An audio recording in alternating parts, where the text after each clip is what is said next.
Alright, it is Tuesday, October 14th. I'll call to order this meeting of the Madison Board of Selectmen. First order of business will be the Pledge of Allegiance. Pledge of Allegiance To the flag of the United States of America and to the republic for which it stands, one nation, under God, indivisible, with liberty and justice for all.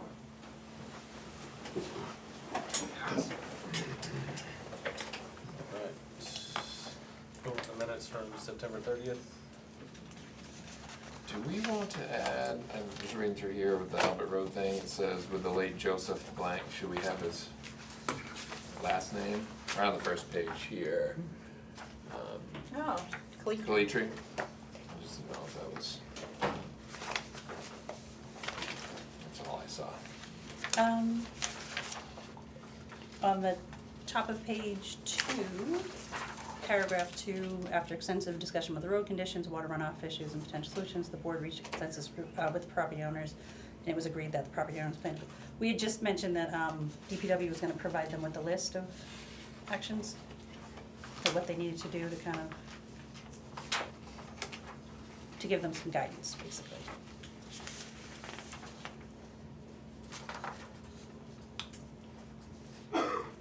That it? Nope, halfway down the page, under the solar array request, the second paragraph. Savings have been inconsistent over the years, with under $1,000 in savings some years and higher amounts in others.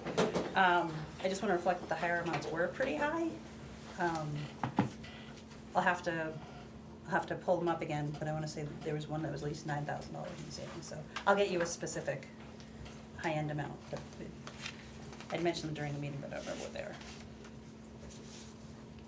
And I think that was all I had, thank you. So what are you looking to do with that paragraph? Because I'm not comfortable approving a set of minutes without knowing what amount you're talking about or where it came from.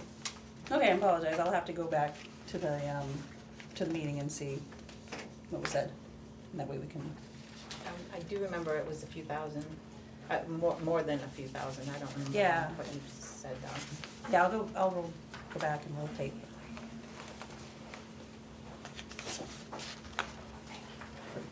Does somebody like to make a motion to approve as amended? I'll do. Motion by Jim, Second. second by Jake. All those in favor? Aye.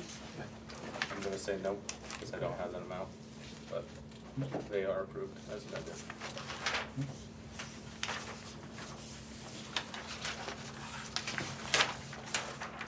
Right, approval of the manifest, payroll $35,569.98.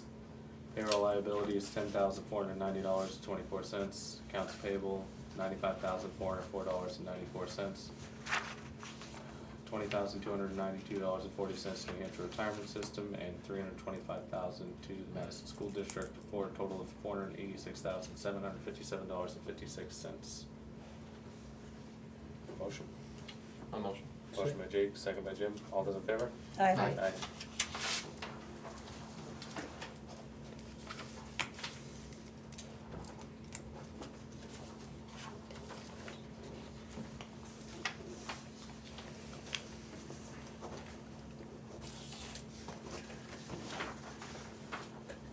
Public comment. Any public comment out there? Seeing none. Discussion items, new business. Albany Select Board regarding support for Route 16 road improvements. Hi, Jim Druin, Selectmen from Albany.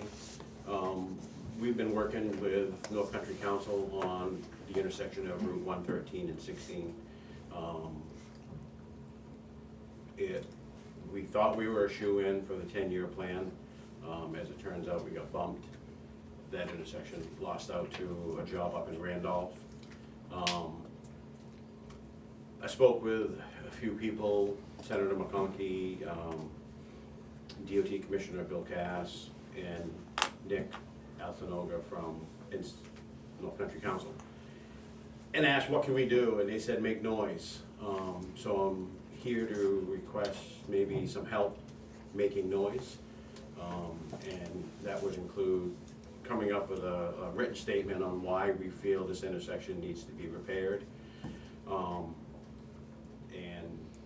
think just because we're not on the 10-year plan, there's monies out there in different places, and maybe we can attach after that, those funds. But we're looking for some help from Madison to help write that statement and maybe even attend, there's a Gasset meeting on October 23rd, and it's in southern New Hampshire, but there's 4 of them that day. If I could get, 1 or 2 people from Madison who would be willing to go, we have some people that would go, and we make noise. The Gasset meeting is mostly for the 10-year plan, but if we go to that and we make noise, it's setting us up for the next stage of making noise and continuing to look for funds, so. Is this specifically for changing that intersection at 113 and 16 for Coleman's down further to the stove shop and putting in the rotary? So it's not specifically that, Okay. it's to do something with that intersection, and that hasn't been decided yet. Okay. I myself don't think putting in a roundabout further south by the stove shop is the answer. I think realigning the intersection and cutting the hill down to give line of sight is a much more feasible thing that we should do. It's less money, and I think it would solve the issue. I pull out there every day. I work at Coleman, so I'm there, in and out of there all the time. And I haven't timed it, but I think when you see a car pitching the hill headed north, there's seconds. If we could cut that hill down, get a better line of sight, and maybe widen it a little bit, and then the intersections are offset, so if we can get those lined up with each other, so it's a 4-way rather than an offset 4-way. I think it would save lives, so. Okay. Any other questions? I don't have a problem helping put together a generic letter of support. I can't personally attend on the 23rd. I don't know if anybody else here is available that day. Thursday? Yeah. No, I feel like I have something on that day. But if we can put together a letter of support for you, if that helps. Yeah, anything would help, yeah. And if there's any, I mean, is there anything else specifically you're looking for other than those 2 things? At this point, it's to make noise to get us heard and get the ball rolling. We may not, succeed our first step, but I think even if this goes on, if we can stay focused on it and continue it, in a year or 2, maybe we can knock that door open and. Yeah. I have a question. Was there, before getting bumped, was there an actual plan presented someplace? Like something similar to what you mentioned? Yes, I have some plans that show, I have one that shows the cutting of the hill and the alignment of the intersection, Okay, an engineering plan from HEB. right, And they also have, and it was part of the 25957 Route 16 project. They had a section with a roundabout, they were putting that in. And, right. So there's 2 engineered plans there that they proposed. So there was already an actual plan that got bumped, but not necessarily an accepted plan yet? Okay, Yeah, it was a proposed plan, this is what we thought we should do, right. but yeah, I got bumped. Was there a cost analysis in the plan? Yeah, it was 3.4 million to do the alignment and cutting the hill. Mm-hmm, If I may. I know that a plan was talked about a couple of years ago with all the fatal accidents on Route 16 in that stretch. Is this incorporated as part of that plan and they bumped everything, or is this completely separate? So, they had a full plan to do the whole stretch of Albany, town line to town line. 2 specific things got pulled out of that due to funding. The 113-16 intersection, and then Nickerson Road, which is the access to the Golden Oaks Park. So they pulled those out. They found funding for Nickerson, and they're proceeding with that. Matter of fact, Jason Ayotte will be at our Selectmen meeting on the 22nd to kind of go over that project. and they pulled the 113 out due to the amount of funds. They didn't have enough to do the whole thing, so they pulled those out. And we were told that we really had a great opportunity. It was a shoo-in to get on the 10-year plan. We ended up not attending that meeting. Randolph attended that meeting. They were noisier than we were, so we lost out. And that's why I want to try to make sure we stay up front and make noise. Thank you, that. Yeah. Thanks. Is everybody on this board okay with sending a letter of Yep. support? Yeah. Absolutely. Yes, absolutely. Yes. If there's anything else we can do, just reach out and let us know. Yeah, okay. Yep. And, we've done, I think we did it last time. Did we draft a letter? Yeah, it was in, I think, July of 2024. Yeah. So maybe we can piggyback off that letter with some extra signatures, because we've got a fuller board now. Yeah, I think it would be great if we were to be able to keep open dialogue back and forth as it progresses, and Absolutely. if there's more opportunities to get together and speak somewhere, Yep. if anyone's available, we'd love to have the help with it. Yep. Reach out and let us know what you need. Okay, great. Do you wanna sign that out of session, cause you're gonna need this letter prior to that meeting, Before, yeah, which is next week, so. Will it happen again? I'll make a motion to Yep. draft that letter and sign it out of session. I'll second that. All in favor? Aye. Do we want to allow the community a chance to, I don't know, sign as voters or kind of hop onto that to show their support? I imagine this meeting on the That one's, 23rd is open to the public? yes, it's open to the public, yeah. I can go to that. Well, it's all the way down. We can also submit in writing, maybe not just a letter of support, what do you think here, a bigger, You can email. yeah, we can email in a bigger package that we could put together. And maybe it's, there's a petition from residents that they sign of their concern for that intersection. The more we get, the better, so anything that anyone can come up with for an idea to get the word to them, we can put that package in. I think we have till November, I don't actually know the date. November 3rd. November 3rd, yeah. Okay.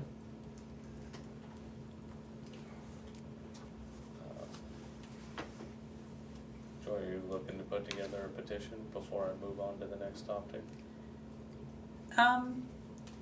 I'll reach out to folks, yeah. Okay. Does that help? That'll help. All right, well, we thank you. All right, Thanks for Thank you coming very out. much. thank you. Thank you. Thank you again. Good luck. Thank you. Of course you can. Madison Energy Future. Nothing. I don't think there's anything in there. That's just kind of my mess up, because Noreen did ask to not come to the last meeting, and to come to this meeting, and I didn't take it off the last agenda, but I put it on this agenda, and it was a mess up on my No worries. part. Well, Noreen's here now, so the floor is yours. Yeah, All but- right, thanks. All right, so I did listen to the meeting of the 30th, and our group, our small group, met yesterday. That was the first time they could get together. In that session yesterday, we thought maybe we ought to clarify some things about the power purchase agreement, because there seemed to be some questions, all right? So let me just go through some facts about that, and then we'll talk about the group, if that's all right with you. Yeah. Okay. So the Board of Selectmen approved the power purchase agreement on November 15th, 2019 for the installation of that array. And designated town property, and so it was to furnish power to the town hall and designated properties that were attached to one singular Eversource bill. And that was all of our properties, including the transfer station, except the library and the fire station. So it includes the garages, this building, it feeds this building. It includes, doesn't include the school, obviously. But the two garages, this station, the transfer station, and things related to that, okay?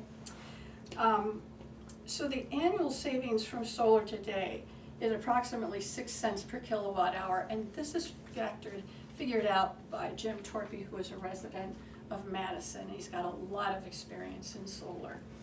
And it's based on the Eversource price minus the power purchase agreement price, which is on a schedule. If you had a chance to look at the document, it's on a schedule. It increases 2% a year. So the idea was, when we accepted the power purchase agreement, that we would know what we were going to sort of be paying for those buildings, this building and the other buildings associated with it, for our electricity for the years to come. The 4-year annual average production by the solar array is 77,605 kilowatt hours annually.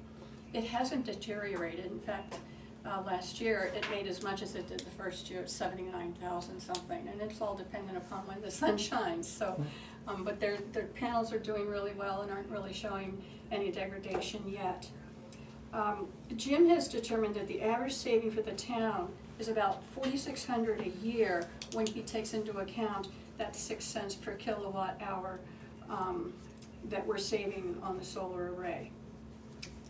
That differs a little bit from what has been reported in the annual town report, in that I'm looking at the actual Eversource bill against what we paid Blue Haven, and looking at the difference between if we had no solar array and using the solar array. So I'm looking at actual dollars. He is taking into account, or he's pushing aside some of the transfer and stranded costs recovery charges that are on the electric bill. If we have more question about that, I'll have to get back to you on it. The array was installed at no cost to the town, and I think we have to remember that Revision Energy, who partnered with Blue Ray Initiative to make this happen, took care of all the permitting, did everything. We paid nothing, and those are all staff-related, expensive things to have accomplished in putting an array together. So I just wanted to make that known, and it actually went into service July 2nd of 2020. I've got a document that you can take with you, that the in-service date was June 20th. That's when it was actually installed, but it actually went into service for our building July 2nd, 2020. The financing was provided by Blue Haven Solar, which is part of Blue Haven Initiatives, and this is a company that serves the whole nation. They provide financing for environmentally sound and socially sound projects throughout the nation, and so they provided the funding.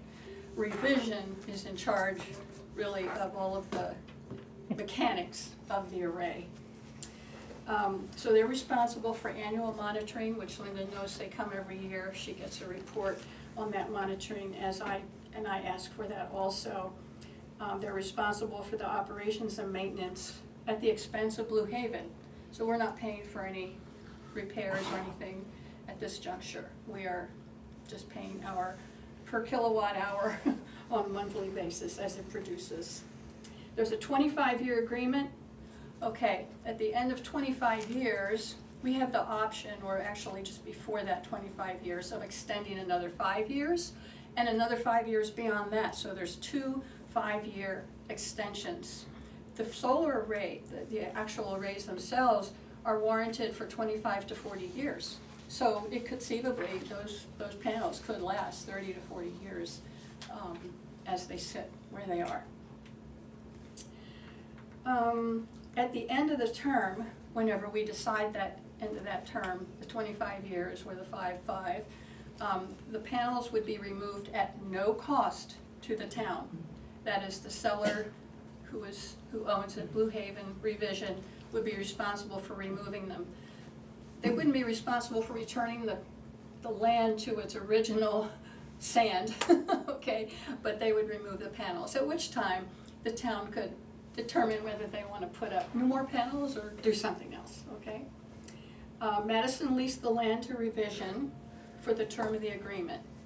So that's in the PPA itself, all of the deeds and the agreement. It's actually leased to Blue Haven Initiative.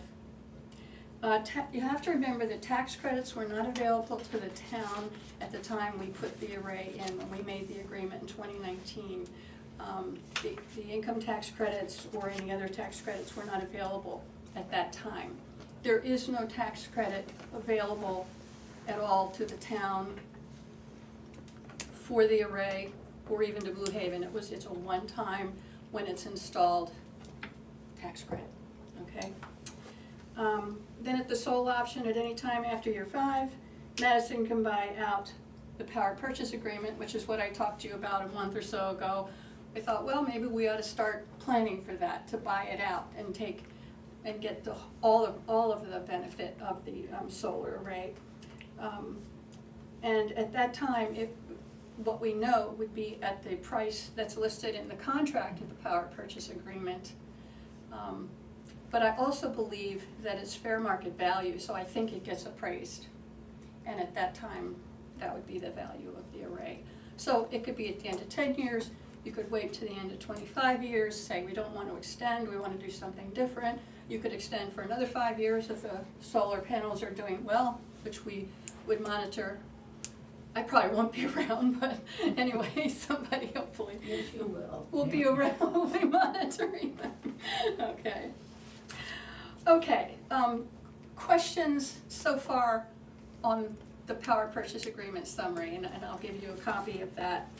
I'll let you pass it around, I got 6 there.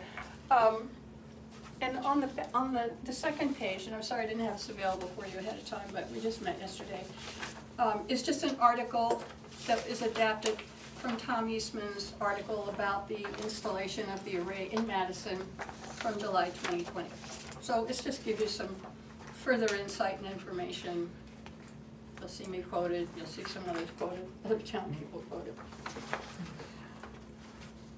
Okay, so let me talk a little bit about your discussion of a working group. So originally the Madison Energy Advisory Committee was formed and initiated as a warrant Article 19 that was passed on March 14th, 2015 by the town to establish a committee. They began meeting in April 2015 and supervised extensive energy audits of town buildings drafted in 2010. So they started looking at all of that information. They educated themselves. It was led by Ray O'Brien, and actually Nicole was a representative on that committee meeting. Russ Dowd, Russ Lanoy, John Arruda started on it as the Selectmen's rep, and then Bob King stepped into it several years later. We educated ourselves on energy-related topics, prioritized and supervised the installation of many energy conservation measures that had to do with looking into performance contracts, looking into geothermal, looking into solar, looking into lighting for the buildings, looking into weatherization of all the buildings. We looked at that ASHRAE Level 2 audit they did. My gosh, they were looking at leakage in the windows, leakage in the doors, leakage up in the 3rd floor of this building, and certainly leakage in the garages, which was a big one. And we decided on several projects stemming from that.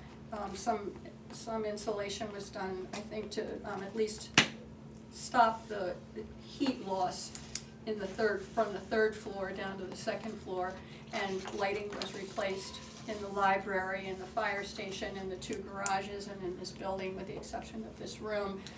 This room was not qualified at the time Eversource was giving their granting, because it's not used enough hours in a week. And that was really too bad. What was it? This room Okay. is not used enough hours during the week. It's just used for meetings, and so, maybe it's 4 or 5 or 6 hours a week. It wasn't enough to qualify for the assistance that Eversource was providing for the lighting. And they were providing 5-year interest-free loans, and worked with an EMC company to actually get the lighting replaced. So we also had a warrant article passed in 2016 to exclude solar installations in homes from their tax assessments. So that was something that was provided through the RSAs of the state, but the legislative body had to approve that for the town. So the Madison Energy Advisory Committee met until, I guess, into 2020. The installation happened in 2020, COVID hit, and I think at that point, there just wasn't enough interest in moving forward, and we sort of fell into the committee fell into the background and stopped meeting for the time being. Of course, Russ Dowd and I and Russ Lanoy have sort of followed the production of the solar array, and that's when you see the annual report on the production of the solar array now since 2022. We provide a report at the end of each year. So at the suggestion after last Selectmen's meeting to establish an energy working group to serve as an informal advisor to you all and revisit opportunities for the town to save money, that's what we're interested in doing. So I and Russ Dowd, Russ Lanoy, Jim Torpy, and Sue Vatnick, all resident Madison residents, are interested in helping. We're not asking for anything right now. We're just interested in helping do some exploration. We're meeting via Zoom. We're looking into New Hampshire Saves to see what kind of audit we can re-get for the buildings, and any funding, and learning more about the relationship between Revision Energy and Blue Haven, just so that we can make sure we're on top of anything that might be changing, such as, suppose they go out of business, what happens to our array? That was a big question that we started grappling with, and we should know what that is. The committee or I don't know what I'm calling it, committee, the working group would like to continue to provide information as they come up to it with the New Hampshire Saves process and that sort of thing. We'd like there maybe, if it's possible, to have one selectman liaison with the committee. Doesn't maybe necessarily have to be at the meeting, but someone who is on top of or keeps tabs of what we're doing and either brings us something to the selectmen, or if somebody needs to come, then somebody will come from the working group. We plan to meet again soon. We're looking into the New Hampshire Saves to try and come up with process. So I would answer, if I can answer a question, I will. Just wanted to kind of get this information back in front of you. Appreciate it. Any questions from the board? Noreen? I just wanna make sure we, just have the full information. So on the document you gave us, the purchase plan agreement, your fourth bullet is that, the counterparty to the agreement is Revision with financing provided by Blue Haven Solar, to whom we write checks. I just wanna make sure, we know that we're writing an $8,000 to $9,000 a year, worth of checks to Blue Haven Solar, for hosting and receiving benefits from the solar array. And then, seventh bullet point, that we lease the land to Revision for the term of the agreement, but we receive no lease payment or compensation from Revision.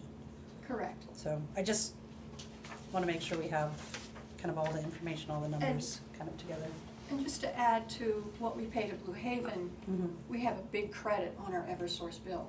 In many months, we have a credit balance because of what was produced that we get credit for that's applied to the town hall and all the buildings. So it works out that we save a little bit each year. Right, you had showed me the math, that even with Right. paying, that's another point to add. Right. Is that even with paying Blue Haven that $8,000 to $9,000 a year, Mhm. we are still in the green on it, we're still saving money on it, we're always been in the green on it. We are. Sometimes it's $1,000, sometimes it was the highest amount like 14? No, No, there I was a- believe it was 7. I I thought it believe was more than 6 that, or but okay. 7, 6 or 7. I'm sorry, I Okay. don't have the number with me. Yeah, I don't have it either. I looked at it when you couldn't come up with it, but Yeah. I don't have it on me. Okay, so it is that still after we pay, Yep. Revision, At the end of Blue the Haven year, then. yeah, because it goes up and down, you know, Yeah. when the sun's shining, and then in the winter months, not so much. and- Yeah. Yeah, Okay, so there's another data point to add, thank you. right, okay. So I guess we are a working group. Yep. We'll definitely continue to put our heads together, and as we come up with energy-related savings or any cost savings that we can come up with to you, we will do that. We appreciate it. So did the commission, like, did it ever go away, like the committee, or it just kind of fizzled? Like, did it have a Just kinda- certain, I don't remember what, established for a time frame? it was It just kind put of? aside, I don't remember how it was, yeah.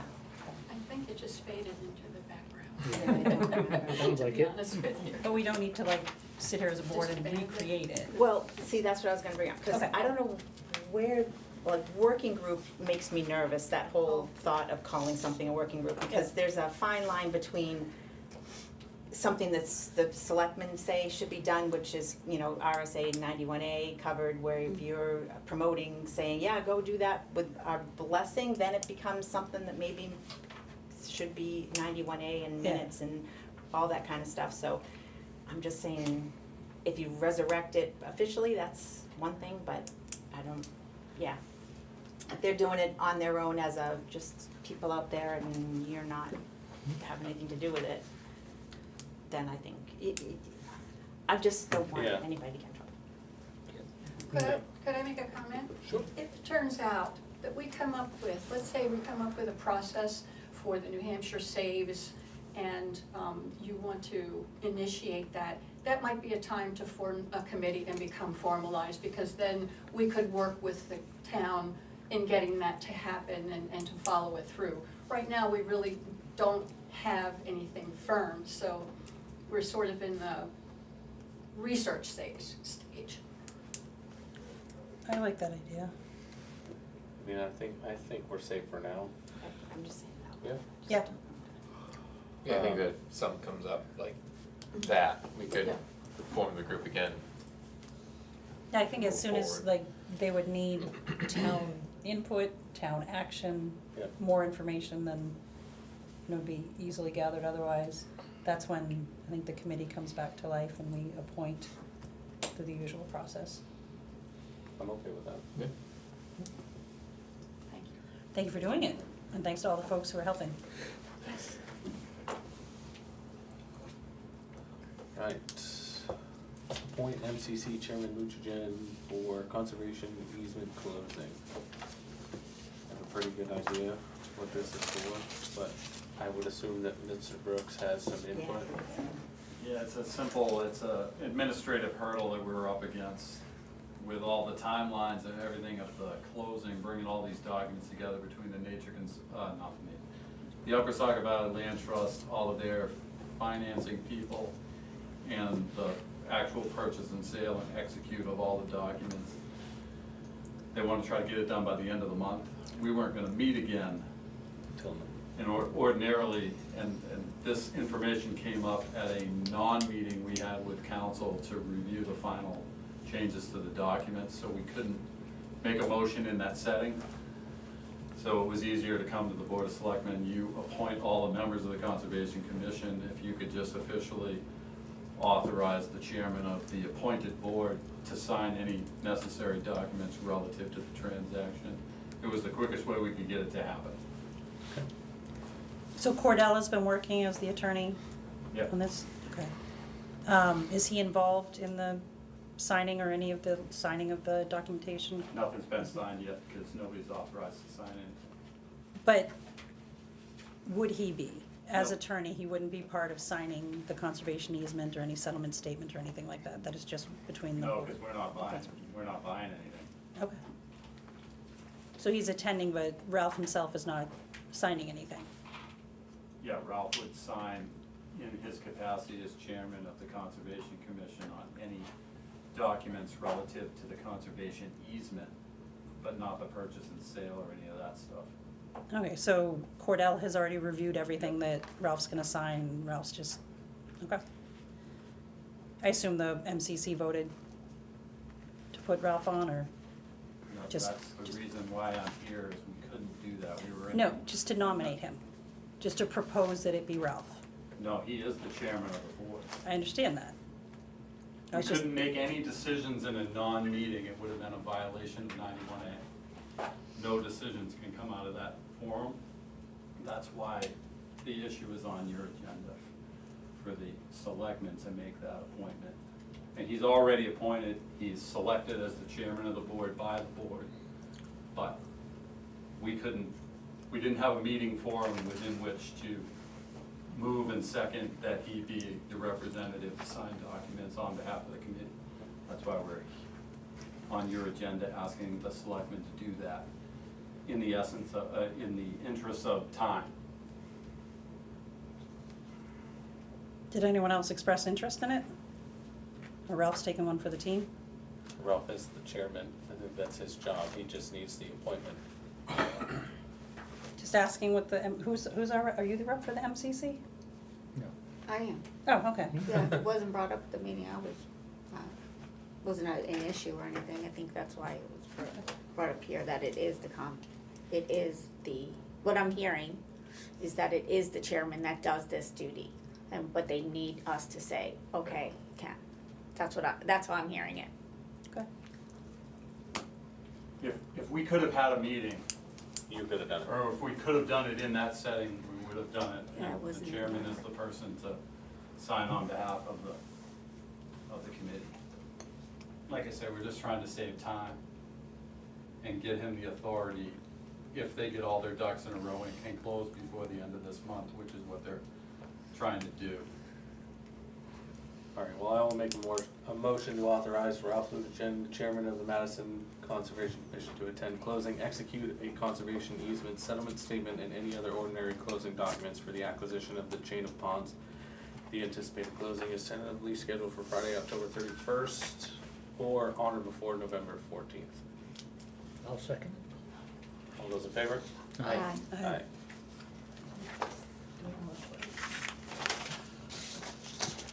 All right, Joan Wrigley with a request to pave the portion of Colby Hill. This is a little more simple. You'd think, you say that now. So, I don't know if you guys got the report that I wrote, the subject matter, or you just got that I'm gonna talk about paving Colby Hill. We got An email. your email and, An approximate estimate. approximate estimate from Okay, Josh. I can just read it then. I'm Joan Wrigley, I live on 27 Hickory Lane, and I'm on the dirt part of Colby Hill between where the Dudleys live and where Peak Vista starts. And I'm just interested in initiating the possibility of paving that 1/3 of a mile, and I measured it, of Colby Hill, that is dirt now. It's between the paved section that Coleman reconstructed and after the road was destroyed by the flooding, and that section between that new pavement and Peak Vista, where there's, on that road, I'm just thinking there's multi-million-dollar houses there. We're probably getting between $100,000 and $200,000 worth of property tax there, just saying. And so what I just wanna know what I need to do to get this sort of moving, is to get signatures of a petition, or get the selectmen to move or approve it, or does it need to be worked on? And I'm just here just initiating that, just to see how that would work. You know where that section is? And I think Josh Shackford was in the office, Linda, when we talked about that. Yep. And he said we didn't pave that because it's so steep. And I said, actually, the steep part is paved. And then once it levels out at the Dudleys and goes sort of up to Peak Vista is, and they just did a great job of grading it the other day, because eventually after they graded it, a couple of days later, there's potholes in it, and I use it as an obstacle course. There's pretty, but they just did a great job the other day. I don't know what they did different, but since I came in last week, that's been done, and that's wonderful. So I don't know how I guess if Coleman is just paved, you know, to the end of where it was paved before, and there's just that 1/3 of a section there that needs to be paved, and Josh said, you know, Winter Road is being paved too, or being talked about being paved. So I don't know how to initiate that moving forward. I don't Does know anybody? anything, I don't know anything about Winter Road, I but don't Josh, either. Josh's I didn't want it. estimate I didn't know. is roughly $200,000 to pave that section. 250,000. Right here, I have 200 from Yeah. him. Yeah, But- 200 roughly. A very rough estimate, yeah. But that's a very rough estimate, so from, in my perspective, it would need to be a petition warrant article if that's something that you want to see done. So 25 signatures for next year's warrant. Oh, with people that live there, probably. Anybody in Anybody. Madison. Anybody in registered Madison. voters. Yep. Has to be a registered voter. So is there official petition that I could get from the town office, or just No, it's just something you type up yourself. make it up? Essentially, yes. Just make, Piece of paper. just type it up, Brief Preferably explanation of what you understandable. want, and 25. then make it signatures on understandable? Yeah, not So clear I'll as type mud, it up clear as and water. bring it in and see if it's understandable Well, to that- everybody that. Well, no, it wouldn't be for you guys to determine if it's understandable, because No, if it's a petition article, we are not gonna look at it and see if it's understandable or not. Okay, I recommend people look at 25 those warrants. signatures it would Yeah. need? You would need 25 signature, and the best thing you can do is to look at old petition warrant articles in the town warrant and see how they were worded. And would I do that upstairs? We've You got have a several couple. years of town could reports come on in the and website, or on the What's that? website. You can look on the Town website of the town reports. reports. Oh, okay, Yeah, every year there's. People will Okay. help Yeah, people will help you. yeah, People will people will help me. All these people in the crowd said they can help you. I It's have not a very question. hard, it's not very hard. Take names and numbers and emails. This is not a section of road in our purview, like it was never, it's not a plan. No. Okay, this is an unplanned Right. paving. I know somebody that got a petition signed. But that would be the way to go about it, and using Josh's rough estimate would be your best figure to put on your petition. Yeah, I just wondered why that section, I mean, all of Mooney Hill is paved, and I just wondered because Colby Hill parallels that, why it wasn't, or just, It's hard to tell, I mean, this time around Coleman's just stopped where it was stopped. Right. But it's hard to tell why it they, was stopped. they stopped initially. where it Yeah, stopped. Yeah, The other comparable section of road to that is Pound Road, that also stops when you get to the top of the hill. It's not even the top of the hill. It gets very, very steep and it's all gravel. It's all gravel road all the way down to Glines, to the other side. yeah. So is the town, do you guys pave, or do you literally, rent that job out to somebody? It's contracted out every year. It's contracted out? Yep. To other people? Yep. You don't do paving? Maintenance, Paving town's a maintenance. maintenance place. Did you pay, who did Mooney Hill? Coleman's did, no. No, Coleman's did the work, but It's it not was. was it Continental? No, No. Pike, Pipe? Pipe, Pipe. pipe paved Oh, last pipe. year. they did Oh, Yeah. interesting. this year, Right, they just did it, Pike yeah. did this year. Pipe was a Pike did this. contractor. It was- this yeah. year. Did they just do because it? they did four spots. We, did the both. voters approved, They went to four 380K worth of road This year. improvements. Oh, for And, Mooney. Pike was selected as the contractor for Okay. this year. Did they bid? Is that how you? Yes. Yeah, we typically budget $350 to $500 might be $1,000 for paving every year. It's going up. It's just a few years ago, it was $100,000 a year. So do you estimate, like, it's a third of a mile, which I measured, so you estimated that's what that would cost Roughly 200,000. to do that third of a mile? He has it written as 2,116 feet by 21 And- feet wide. And so Peak Vista, the town didn't do that, that was the developers that did that, right? That paved, when they did that, put that development in? And it's Yes, it not was. just paving, there's a lot of Yeah, prep there's a, and there's a gravel lot that of have to go prep down, that needs to yeah. go into the gravel and that sort of thing. Okay. But our bidding goes out every year for paving. This So year it once has I to be get pipe. 25 people to sign the petition, then bring it into you guys, and then Bring it you in move to forward Linda, from yeah. that? before the first Tuesday in February. Before the first Tuesday in February, bring it into Linda. Okay. I go away for 6 months, so, can I do it before the end of the year? As long as I have it before first Tuesday in February, whenever I get it, it's Okay. fine. Yeah. February 3rd. On a somewhat related note, just because it's kind of brought up, the CIP committee met and we did kind of come up with a form that folks wanting to do capital improvements or expenses could fill out.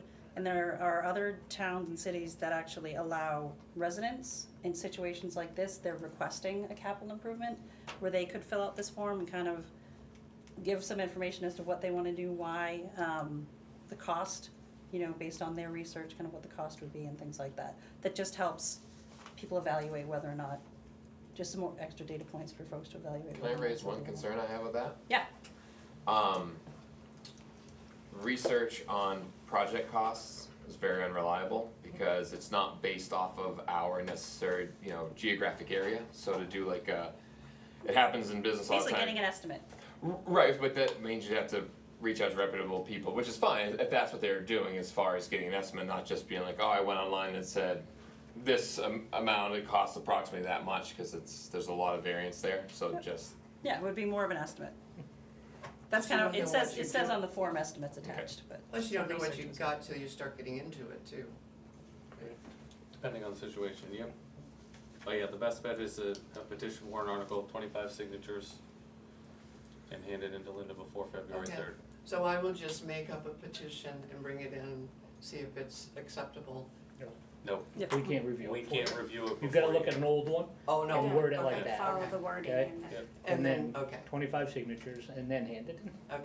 Cause the And then- signatures, And then Registered voters. bring it to you. bring it to Linda. Bring Right it to upstairs Linda. to Linda. Okay, awesome. Yep, cause the select board doesn't touch it. If it's petitioned, we We can't. basically have kind of no say over it, so to speak. So it's petitioned, it is the citizens putting it directly on the warrant. Okay, Most Okay. likely the ABC will weigh in on it, cause it's money related, am I correct? Yeah, They'll what the, have the chance, yeah. We'll So- all weigh in on it, but we can't touch it, we can't Right, touch the the wording. budget you committee know. will weigh in on whether or So, not they yeah. approve yeah, I spending the guess money. basically I'm just here to find out how I move forward with it. Yep. Which you've given me that information. Yep. Thank you. Thank you. Alright, Mr. Dane, Sir, with a request for additional funding for the food pantry. yeah, I submitted a Linda, letter, I believe you all have a copy. Yep. And, what I'm asking for is an increase, by $500 on the town's annual contribution to the food pantry. It used to be $2,000, and I think it was probably about 6 years ago now. It was Mr. Aruda, I think, Mr. Shanford, and Bill Lord were selectmen, and they approved a $500 increase. The reason I'm asking is, we opened the new building in June, and our numbers are way up. And we're seeing a lot more people. I mean, our phone was ringing out today for people to come in tomorrow. The economy is very tough right now, and what really hit us hard this year, and we lost a lot of our federal funding. So we're doing okay, but we're starting to put the Thanksgiving program together. We had 84 families, we did it at the school last year. This year we're gonna have about 100. And it's starting to get expensive. The food costs are up, as everybody knows. So I was asking for a $500 increase starting in 2026. I would like to see it as $1,000 increase to 3,500 as opposed to 3,000, based on the numbers you've got in front of me. And I know you did some extensive No, I research. appreciate that, but I also had my budget committee hat on, so, I get it, I know, but I I don't. didn't wanna appear overreaching. I understand why you went where you went, but I don't think 3,500 is a stretch. And I think it's something we can handle. But Well, let's I not- appreciate that consideration. I ran some numbers just before I came, since June this year. The new pantry opened June 14th, and Selectman Gray attended as well. Selectman Judkins did too, yeah. Yeah, so we've served 409 people, 150 children, 158 seniors, and we've distributed 6,585 meals. So we've been very, very busy. And we also, we deliver to shut-ins in Madison, nobody goes without. And we also partner with the school. We just dropped off winter coats at the school, I get donations on clothing and things like that. And last year, I believe we had 22 families from the school, partake in the pantry. It's almost a quarter of the schools. Yeah, Split I them. mean, about 50% of the kids are on free or reduced lunches at Madison Elementary. So we're very busy, we're all volunteers, as you know. We're a nickel and dime organization. The town has been very generous in the past. Last year, the board approved that the ARPA, the end of the year ARPA funding, which helped us build a new building. But no, I could definitely use the money, but I didn't want to overreach.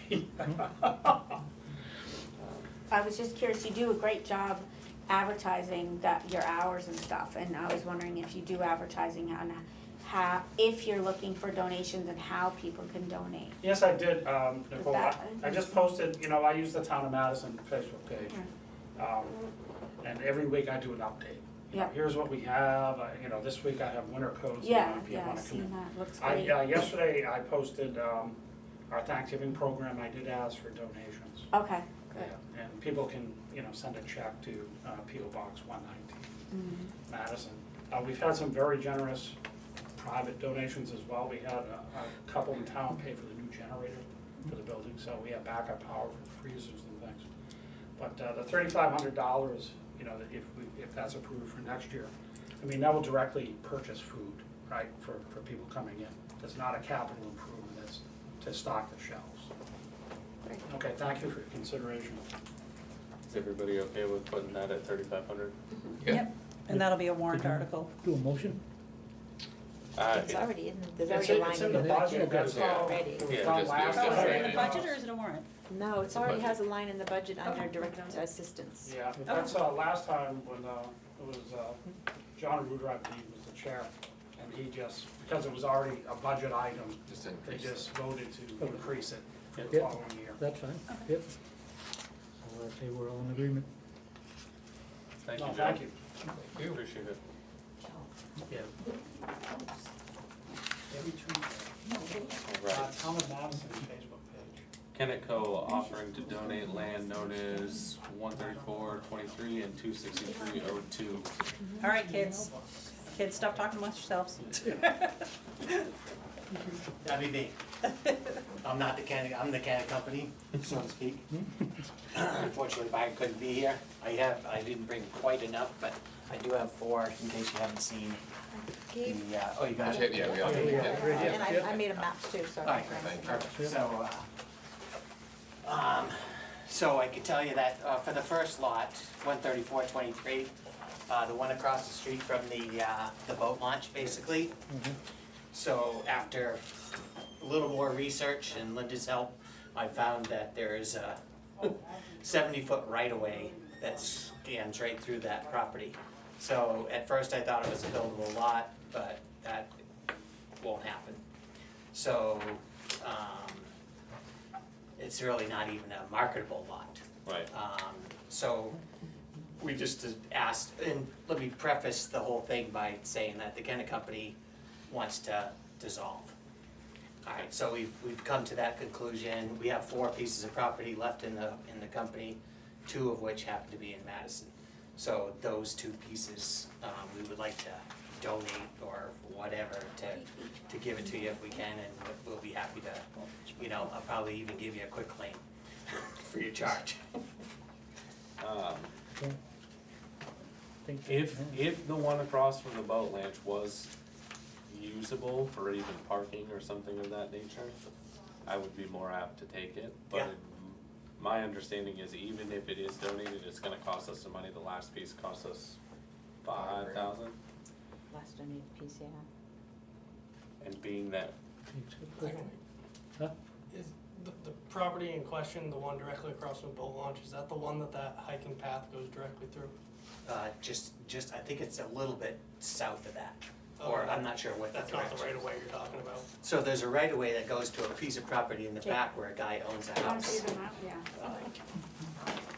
Right, there's a house right across. There, yeah, like there's a, if you go to the boat launch, it's a little bit up from the boat launch, where the, you know, where the river cross, or the little stream crosses underneath, which is the town of Madison's property anyhow. So that right there is the piece of property. There's already a road that goes through there, or a driveway that goes through to the guy in the back. yeah, I have sent him a letter asking him if he wanted to buy it, Okay. but I've gotten no response yet. I can't imagine where he would wanna buy it when he doesn't have to. doesn't have to, right? And I told him that I would basically, you know, all he had to do for me was, you know, pay for the deed. Right. So, if that happens, then I'll totally renege on the thing. But I still have to get rid of the other piece, which is That's on Ospey Lake Road, which in my mind was just an omission from a Nature Conservancy sale 100 years ago. Right. You know, and it's not worth a dime to anybody. So, and it's not even enough land to To do anything. do anything with. Anything. So, and you happen to own the next, or the town owns the piece next, across the Little Brook on that one too. Yeah, not that I wouldn't like to have it, but I think even gifted property, it's gonna cost us money. And that's something we have to consider. Yeah. So I guess, what do you expect the cost to be? Or would you suspect? We have to go through, and Linda, you can probably help me here, but we have to go through and have these pieces studied to make sure there's no toxic waste and things of that nature. We Even can't- if we it was can't just- undisturbed land, right? I believe so, yeah. Okay, alrighty. We Has to can't, be assured. if we could just take it, that'd be great. I will not pay for 3 years, but Yeah. that's not what. That kinda solves it, doesn't The it? Kennet company doesn't wanna be that way Right. either. I mean, we just wanted to see if this was an option for you guys that would work. If it doesn't, then, I mean, I'm not the only one sitting here, but no, that's I my, get it. Well, that's not that part. I just, unfortunately, I don't think that the land is of any use to us. Right. The first one looks like somebody drives through it. Yes. It does, they do. Goes to a house. So That one, Yeah, there's a house out behind it. Yeah. I would be all for that for parking for the if that was beach possible, and yeah. boat. But if we're gonna block somebody out of their driveway, then it doesn't. Well, I don't think you would have to block the person out of their driveway. There's plenty of, It's hard to envision from this. Yeah, so, do you have the one where, no, see, you wanna take a look at this right here. Okay. So, which is a better deal? Okay. Alright, so, this is the piece of property, okay? Okay. This 70-foot right-of-way goes to the Nature Conservancy's land Oh, out here. Alright, so not quite sure why they picked 70 feet to start with. And then, so this guy's Yeah. driveway just comes right here. okay. Alright, so there's plenty of land here. I don't know about parking on the Nature Conservancy either. Well, that's the question, you Yeah. know, so, but I don't think that it would cause any problem to clear it. Right. Again, that's not my forte, I just Yeah. brought you the thing. Do you guys all have that piece? So I It have. definitely makes it more understandable in that. Yeah, here, I got it. picture. Thank you. I mean, So the it's- shaded area is the they are- part that's left. Oh, absolutely. I got 4. I'll take it. Yeah, sure. And I have 5 if you So want mine. that's right. And that's the guy's driveway, So, or the person's driveway. But I see one, oh, sure. I'd kinda like to walk it. I know. How about we not find it? Yeah, That's the answer. yeah. So the shaded area is what's left. It's like, what do we do What, with, after the 70-foot right away? Mhm. No, I no, know. what do we do with, what do we already do with this piece? It parallels West Branch, That's the one correct? over on East Shore Drive, it's on East Shore Drive. I thought that he said it was part of the. It's perpendicular to each Oh, it says. Yeah, that's They what have went to down. have access. You'd be better off Maybe using it that's as part of the a Nature next in Conservancy. line It's for the, I only know where it is. Conservation. Natural Yeah, layer. 'cause I mean- Oh, like a waiting area? Yeah, Oh, like the next okay, in I line, see. wait, that'd be the better. Like a waiting area for the boats going in? I don't know, you can't, I know you can't build, the right of way is considered like, you can't, it's a setback, Right, you know what I right, mean? right. Yeah, you couldn't build in it, but I guess it'd be a question about what Could we do with it? Mhm. Yeah. Could we park? could you Yeah, park, could we if park it's there? not permanent, you know, as long as you're not Right. keeping someone from using what they're supposed to use, I guess is what. I would like to look into this one. absolutely. I'd like to walk it, yeah. Yeah, As far as the other one goes, I'm a no. But I'd like to see it first, The second one, The second one? yeah. It's it's 170 feet. It's a tiny triangle. Yeah. 0.17 acres. I don't even know where it is. I know where it is because of the culvert. That's My it. house in Florida was on 0.1 acres. Yeah. So 0.17 is almost twice that. Oh, I was already gonna buy this. There's nothing to vote Yeah, put a on. house My there. question is what benefit does it give the town if it costs us $5,000 to acquire a piece of land that is in essence useless? Yes, 0.17. Yeah, That, at least with this one, if we could establish that we could use it, as long as we're not permanently blocking it, if we could use it, then that would make sense. Yeah. Where I don't feel that the one on the Lake Road, Maybe donate it to the Nature Conservancy well, if they own that. we're trying that too, Yeah. but, you know, we figured, you know, if it was feasible that the town could use it first, then that's fine, and it was kind of a package deal. Oh, there you go. Yeah, you get that way, and if it works, good, if not, then. Could I ask a question? Well, why would it cost $5,000 to be gifted that? Because we have to do studies on the land to make sure there's no toxic waste and things of that nature. I'm referencing a rough figure from the last time we acquired a donated piece of land. And not Seems 100% nice. sure. Closing and all that kind of Yeah, stuff. closing costs, We can't just. recording the deed, site inspections, all of those things still have to happen. Even if it did cost $5,000, if it could increase parking for the residents of That's, Madison. we're not saying no to this one yet. We're gonna Oh, keep okay. it. yeah, the other one. Yeah, the other one is 0.17 acres over on The Lake Road. the Lake Road. Yeah. Like you said, it was just a forgotten piece on something. Yeah, so, you know, we're happy, so IP was there, I Yeah. think, and then the Nature Conservancy Took bought it, all the yeah. other stuff, and That one was then just, that just happened, and the other side is Town of Freedom, yeah, so yeah, that's, that was just a oversight on Big everybody's time. part, you know, which happens all the time. Can we have a minute to look into this one? Oh, yeah, no, you can take, you don't have to make a decision tonight, I don't think, I'm just happy, I just wanna try to, Yep. you know, clarify any questions that you might have, and then, you know, at least it gives us a place to go, if you say no, then I'll go somewhere else, but, Yeah. you know. No, if we can use this one for parking and things of that nature for across from the boat launch, I think it's a great acquisition for the town, but we need to look into that a Look little into bit it. further. Yeah, no, that's fine. All right. Thank you, sir. Thank you. My pleasure. Sorry, Mr. Kennett couldn't be here himself, That's all right. but I think I did all right. You did, Thank you very much. Thank you. Thank you. You can have it. Linda? Yeah. Did he say his name? Oh, sure. Okay, can we get your name for the record, just, I'm sorry, my name is Mike King. Mike King, I've okay, been working for the Kennets for 35 years, carefully showing your age. or more.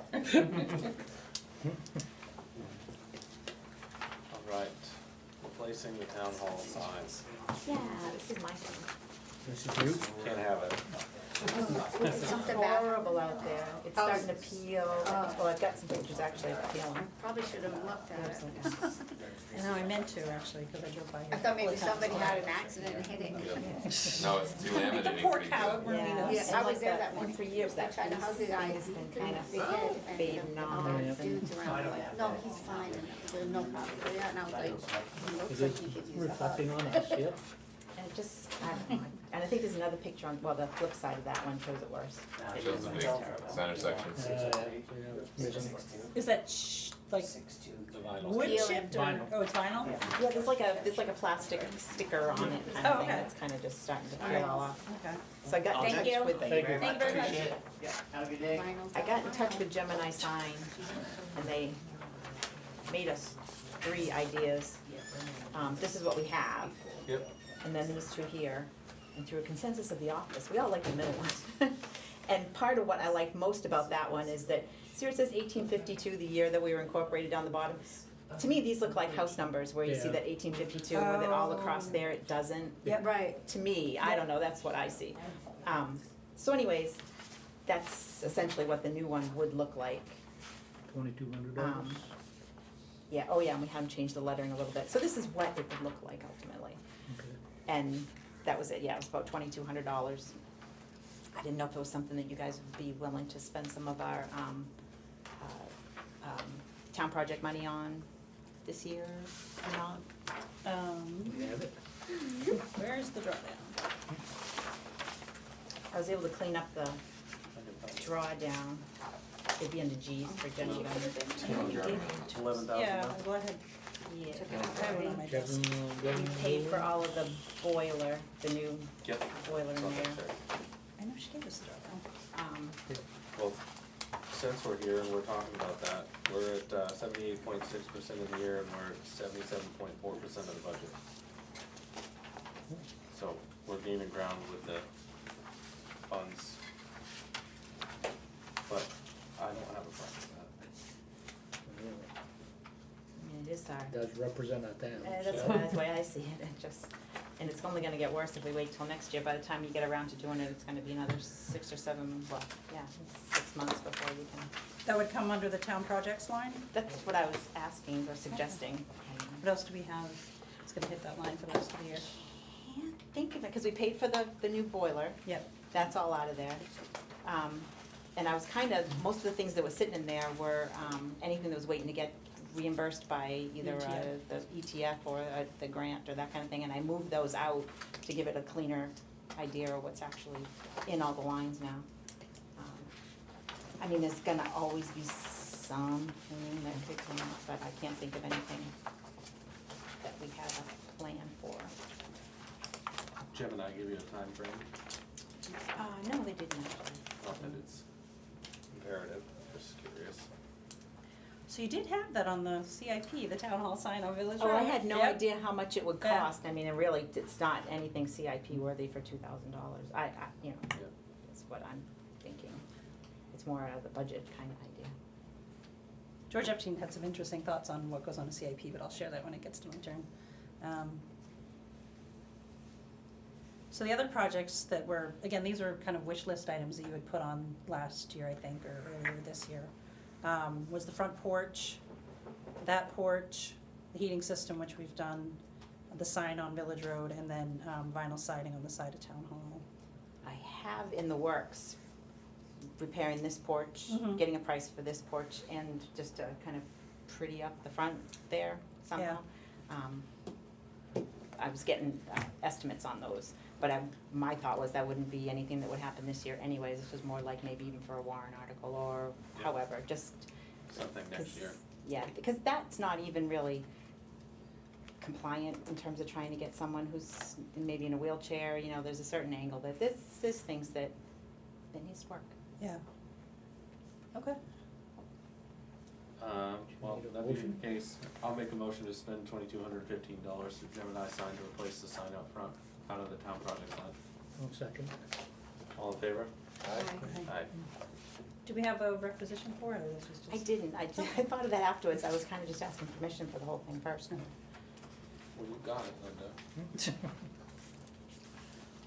Well, before we move to old business, I see Senator McConkey out here in the crowd, and I'm gonna assume he was here for a reason.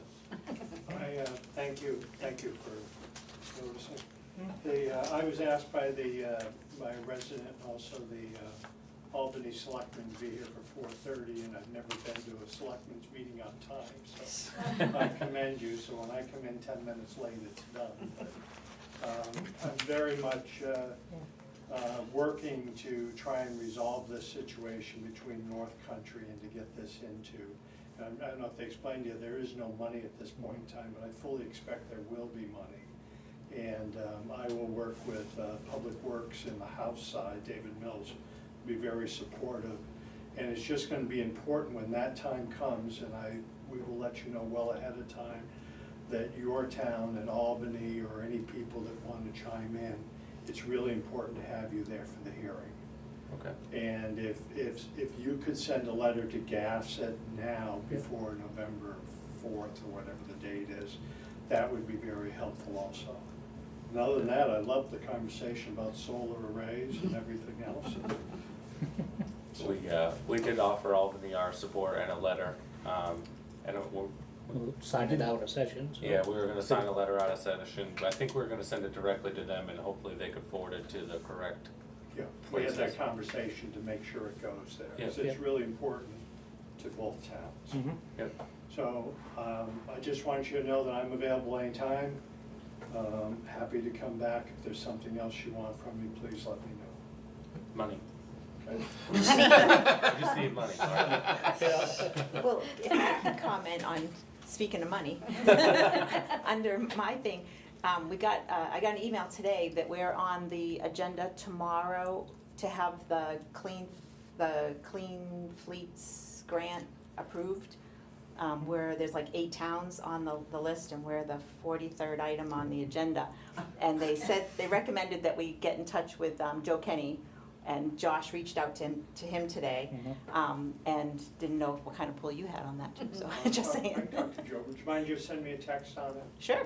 So you're going to executive council meeting tomorrow? The agenda, it's, our application is on the agenda for them Okay. tomorrow, but there wasn't anyone that was gonna be present for it. Okay, Is that important? I'll speak on Okay. I'll speak to Joe. Just send me a text or whatever, and I'd be happy to. Sure. Thank you. As much as I love you guys, Yeah. I have an OSPI zoning here. Thank you. Okay, Thank you. Good Take luck. care, Mark. Thank you very much. Fine. I figured you had it somewhere else to be. Yeah. All right, old business, health and dental insurance employee contributions. You asked me to get some other town info, which, So, looks like Albany pays 100% of the premium, one employee. I believe you bought them on one. Conway, it sounds like it's roughly 8% paid by the employee. Mhm. Effingham's 10% by the employee for health, and 100% is paid by the town for dental. I know, but No, it was the the- employee. Sorry, 100% by the employee. Right. Freedom pays 100%. Freedom pays 100%. of the employees, and then they pay the portion over that for their They family pay members. 10% of their family, Town pays 90% of dental, employee pays 10. so they're paying 10%. And Ossipee is a mess. Yeah, depending on what year you were hired, there's like Big time. 5 2 year to 20. things, Yeah. yeah. Yeah, they really went down on that down there. So I think it seems like since like 2018, anyone hired after 2018 was 20%. Just 20%. And then Samuelson 10%. So, ABC was asking us to go to 10 Yeah, from 7. from 7. My thought is that's too much of a hike in 1 year. I don't have an issue going to 8 or 8.5, I was gonna propose 8.5. Yeah.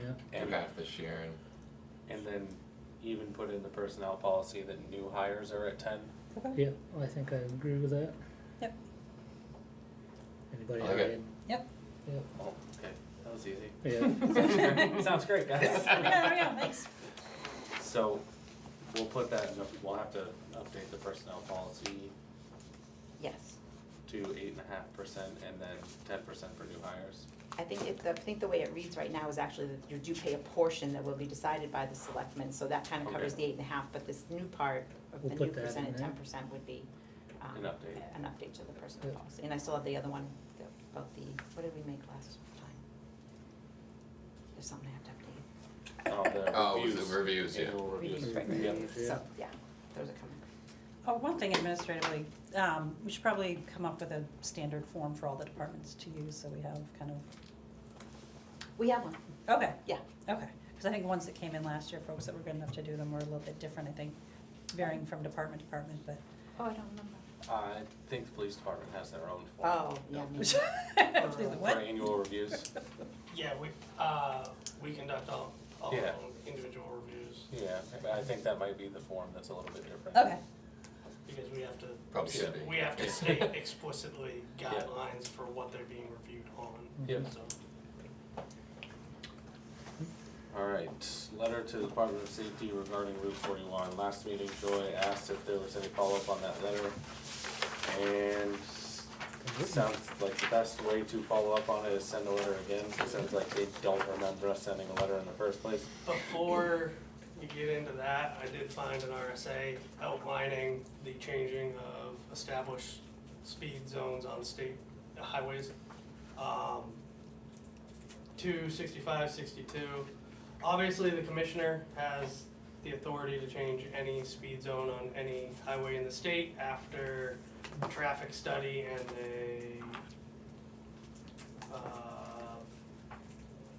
he has to basically do a traffic study and something else. More specifically to what you're asking about, reducing the speed limit at the request of a municipality is section 4. The Commissioner of Transportation, upon the petition of a governing body of a municipality, shall determine if any prima facie speed limit herein before set forth should be reduced to provide reasonable and safe conditions upon any part of the state highway system within the compact part of cities or town. However, the resulting speed limit shall not be less than 25 miles per hour. The petition shall designate the area of the state highway system and the reasons for the reduction in the speed. The review of the petition shall include an engineering and traffic investigation in consultation with the petitioners.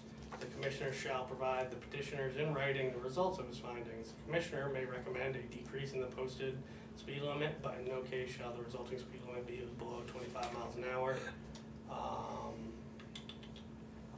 You can also petition to have it become a seasonal speed limit. So if you want to do June through October, because you're only allowed, I guess, be June through September, 4 months.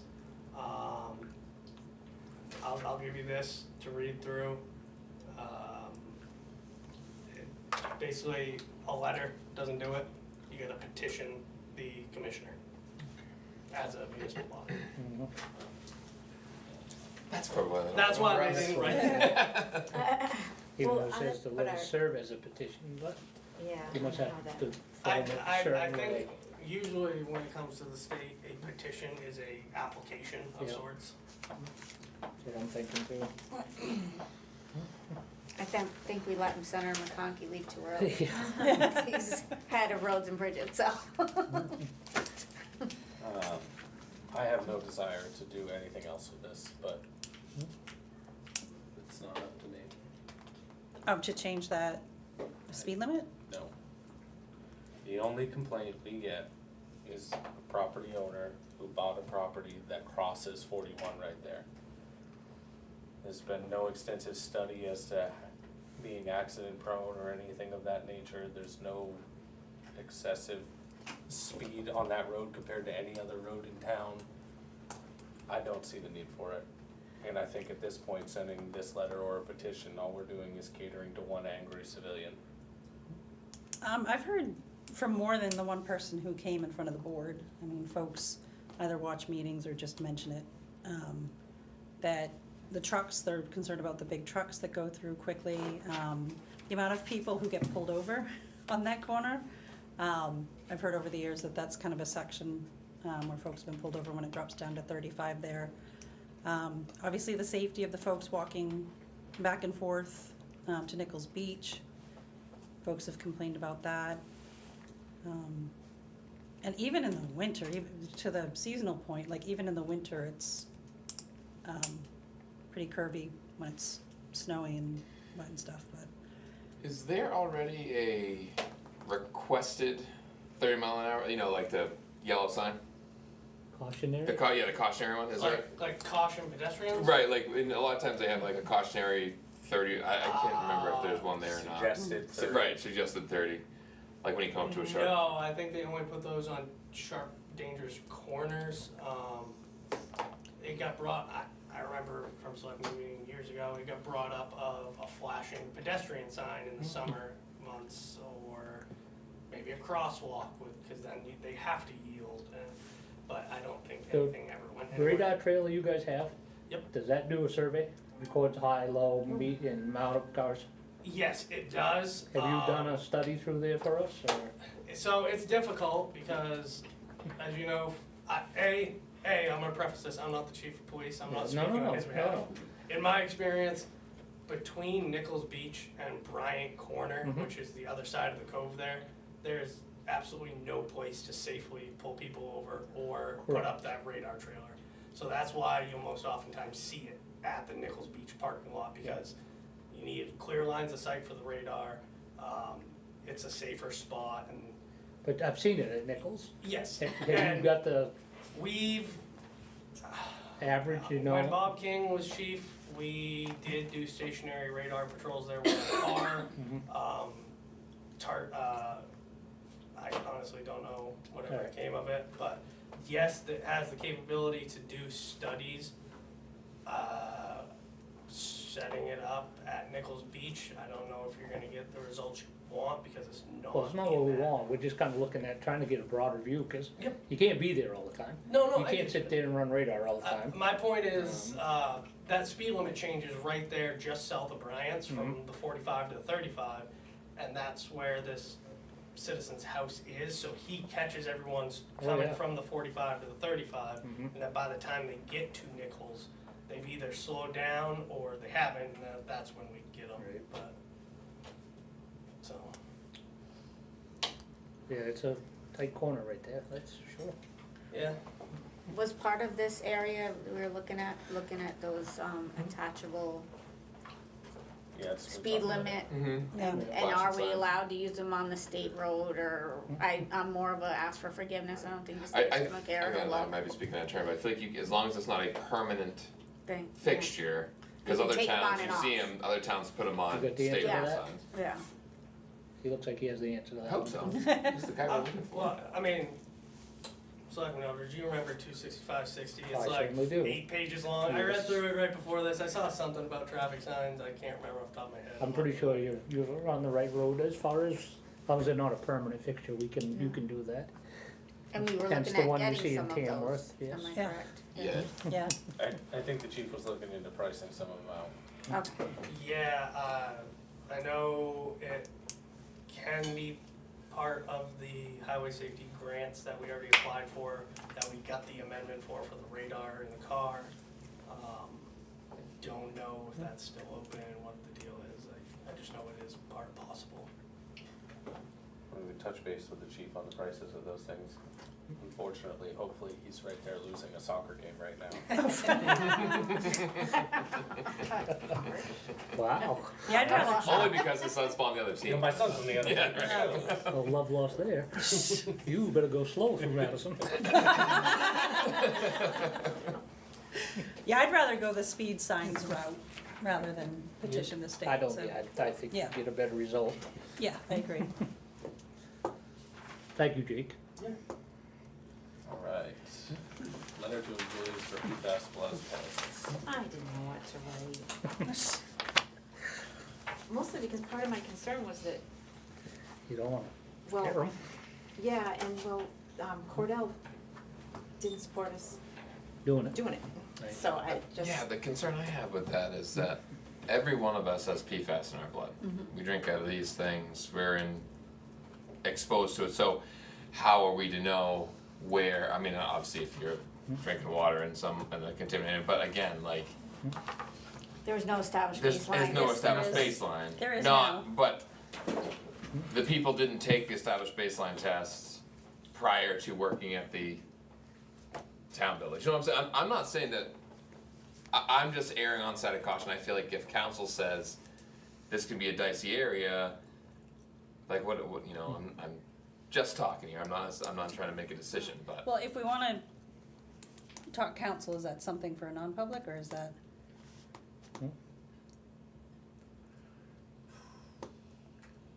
Yeah, probably. Yes. Okay, cause we have multiple council on the matter. Yep. So, Hold off on the letter. we can hold off on the letter, we'll need to do a non-public to discuss council's opinion. And then we'll have to come back into public at some point, maybe our next meeting, to talk about the letter. Okay. Itself.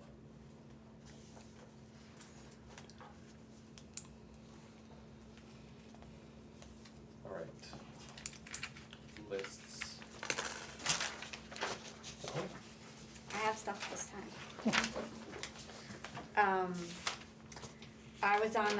I'm on the conservation, board, or the selectmen's rep to conservation, so what they talked about last time, just wanted for your, in case you didn't watch the meeting, the chain of ponds purchase will require annual water monitoring, surface water monitoring.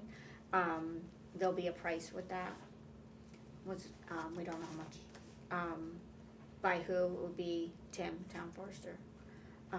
The time of year would be now, and that was it related to the water. Just to let you know, there's gonna be a price, cost incurred by having the water tested annually, and it's required as part of the purchase.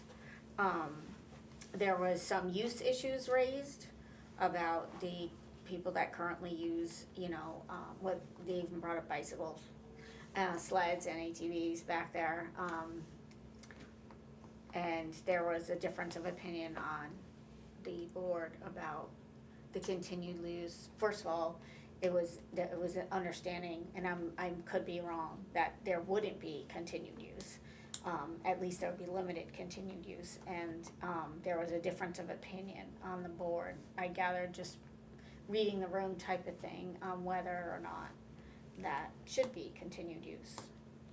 I followed that from when it was its first inception with the planning board, and heard townspeople's concerns, and I personally don't have a problem with people that have sled, whatever they do, ATVs, whatever, for their whole lives back there. I could care less, I think, we don't have a sign saying, welcome to Madison, home of the Chain of Ponds ATV trail, you know what I mean? It's just, it's just, there's a few people that it's their tradition, and that in my opinion, that's how I feel.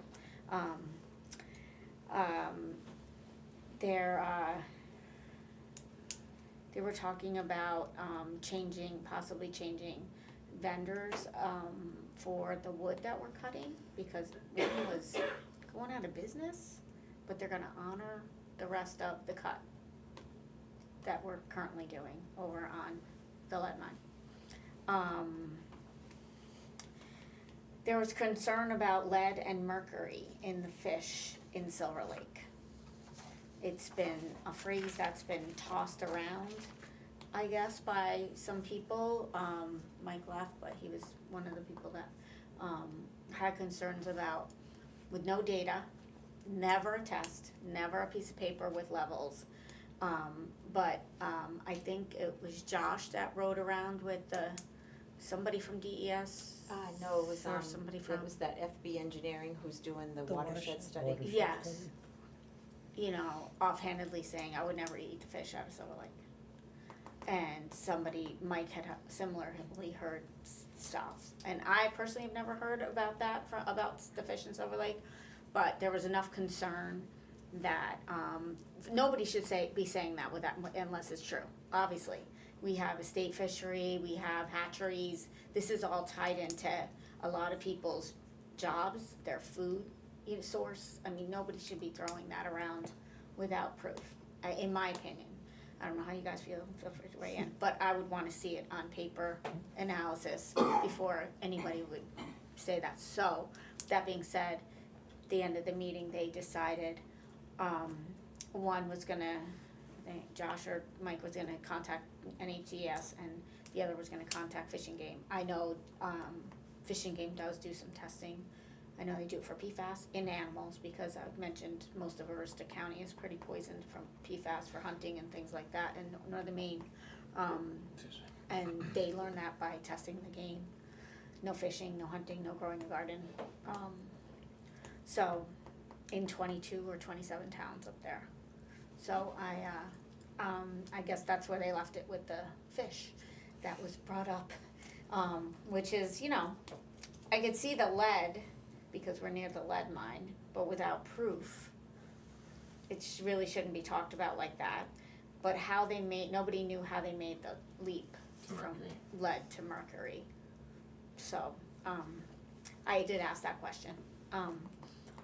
I did get a call about speeding on 113, maybe you guys heard from her too, cause now the trailer's there, so thank you. She wanted to know about, children playing signs, that kind of thing on the hill before the church. And, also, about Jake breaks. And I don't know if anybody remembers, but I remember way back when somebody brought up that they requested from the state to change that to no engine brakes down the hill, and it was denied. Does anyone remember that? I don't remember it. It was going way back, but it was probably like 18 years ago or something, but I remember it being brought up. And I don't know if, I said I would bring this all up tonight. If we had any thoughts on, Make the same argument I make every time. You don't like the sound of a Jake brake, you're really not gonna like the sound of a Freightliner in your I front. know. Coming down that hill, you That's really. just, I just had to bring it up, cause I got the inquiry, you know what I mean? Yeah. And I agree, you know, Yeah. it's an important part of the braking system, but, Mhm. I get it, it's loud, it's annoying. yeah. I personally enjoy it, but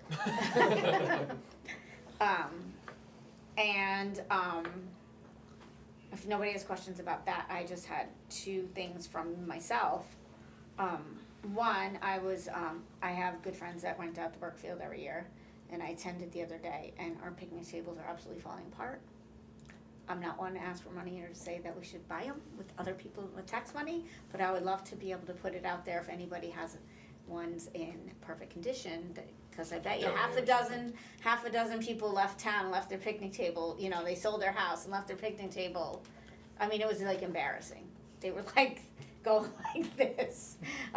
So if it was okay if I put the word out, and I wouldn't allow anybody, I wouldn't not allow, but I wouldn't request somebody just drop them off without looking at them, to get a couple of replacements, because those are really bad. I don't have a problem with it. Because I would love to get a couple donated replacements, they were bad. And the other thing is, because I saw it in the newspaper since our last meeting, I have a question about what happens when the STR lawyer money runs out. Do we stop paying the bills? lawyers might not like that. Because we just had the court case, it was just in the paper for four cases, and I'm sure that's gonna be a pretty large. We still have roughly 60 in there. I don't know off the top of my head. What happens if we go over that or what have you, I was just curious how that worked. If we're only at 60-ish, or if we've only gone through 10, 20, was it 80 or 70? I can never. 80, It was yeah. 80, okay, I was arguing with people, it was 80, they told me And it was don't 70. take my 60,000 figure as gospel, because that's a guess. Yeah, it could be 40. I So- wanna say it might be closer to 40. Okay. Okay. Okay, I thought If I had to if come I up with a remember it, number. I thought it was like 48 was the last number we had landed Okay. on. alright, so if we've gone through 40 in the past year and a half, or has it been 2 years? I won't even say 2.5 years. Two. Yeah, It is 2.5 because it was the year I was elected, I believe, okay. March of 22, yes. Yeah, Yes. 3, 24, almost. So we'll probably have to make a decision come this year, whether or not we add another warrant article to add to it. It wasn't added by us. It was, wasn't It it? was on Private. the floor, wasn't it? It was a warrant, it was a Petition. petition warrant article. Yeah. Wasn't, Oh, was it? no, it wasn't from the selectmen. Interesting. Wasn't it though? No, it was petitioned. All I know is 80,000 lives, so I don't know where it It's came right from. behind you. Yeah, what year is it, 2022? 2022. Yeah. 2023. Well, it was It might have been the year after. 22, because it's the same year the ordinance changed, Go right? to the yellow. I think it was the year Oh, it's after. 23. Year after. Would have been 23, right? Because we're going to 26. We're going into 26. So yeah, so it's 23. Like it was just. That last page has like a summary of them all, it makes it easier to Oh. find it and then. It wasn't 23. Is that the 24 That's warrant though? 24 warrant article, It's 23 book, 24 warrant, the 22, 23. So being the pages in the front then, too. 20, Do you wanna hand down the 2023 or? Ask Try Dr. this Google, she'll know. Ask what? Dr. Google, she'll know. 80,000. No, it was a BOS warrant article. It was? Yeah. That was a petition. It was to establish an SCR legal expendable trust fund and fund it with $80,000. So I guess we would make a decision by January, whether or not we would request to add to that. Mhm. And folks at I town don't know meeting that we're can gonna see it. Do we have vote as they we wish. don't know the court date on, don't. The court just happened and the judge said in the article that they will render Oh, that's right. they were looking to render a very quick decision, so you can move along, but it looks like it's gonna be another couple weeks. So I don't know what their definition of quick is. Less than 6 months. Yes. So we'll have to look at it again in January and decide whether or not we think it's gonna move up in the court system, because they can appeal it. This Where are we at? This is federal. This is federal? Oh, no, sorry, that's the cell tower. That's the cell tower. They can still appeal To the it state supreme. to the Supreme Court, because Right. they're a superior court now. So if, yeah, And these are different, some of, 3 out of the 4 are different cases than were first heard, so they are on a lower tier, maybe, cause they're just starting. Yeah, cause Part of the problem is you can't take one if you win one at its face, because they're countersuing on different reasons. Yeah. You don't get to just say, nope, we win, or we lose. Right, You yeah, leave yeah, that to the no. state supreme court to tell you if you're. Yes, exactly. Because I think of the 4 cases that were in the newspaper, 3 of them were disputing the cap Days. on how many days a Mhm. year they can rent, when the ZBA, And I meant to ZBA added bring- that cap. And then the other one was the legality of the ordinance Mm-hmm, that was written in 2022. okay. so we'll have to look at it So in the January question and is, see where we're I at. don't know. No. I mean, We'd the have to answer is, realloc, we we'd don't have know. to raise and appropriate more funds if that was the case. Right, Yeah, we have to decide in January if we're gonna raise and appropriate more Okay. funds to put in there. in the lawyer's pockets. Joy? Following up on your discussion of the use of the chain of ponds, whether or not the ATV or whatever, Mhm. that's what they're hammering out in the easement. Okay. And they've been going back and forth, exactly like you saw it, you know, folks have different opinions on it, but that's gonna be a language in the easement that they've been going back and forth on. Which if they're closing on the 31st is already hammered out. Oh, yeah. They've already made up their mind. Yeah. They made up their mind at the beginning, they're not gonna let us use four-wheelers on it. They made up their mind before we even entered into any kind of agreement on it, Right. but that's just who they are.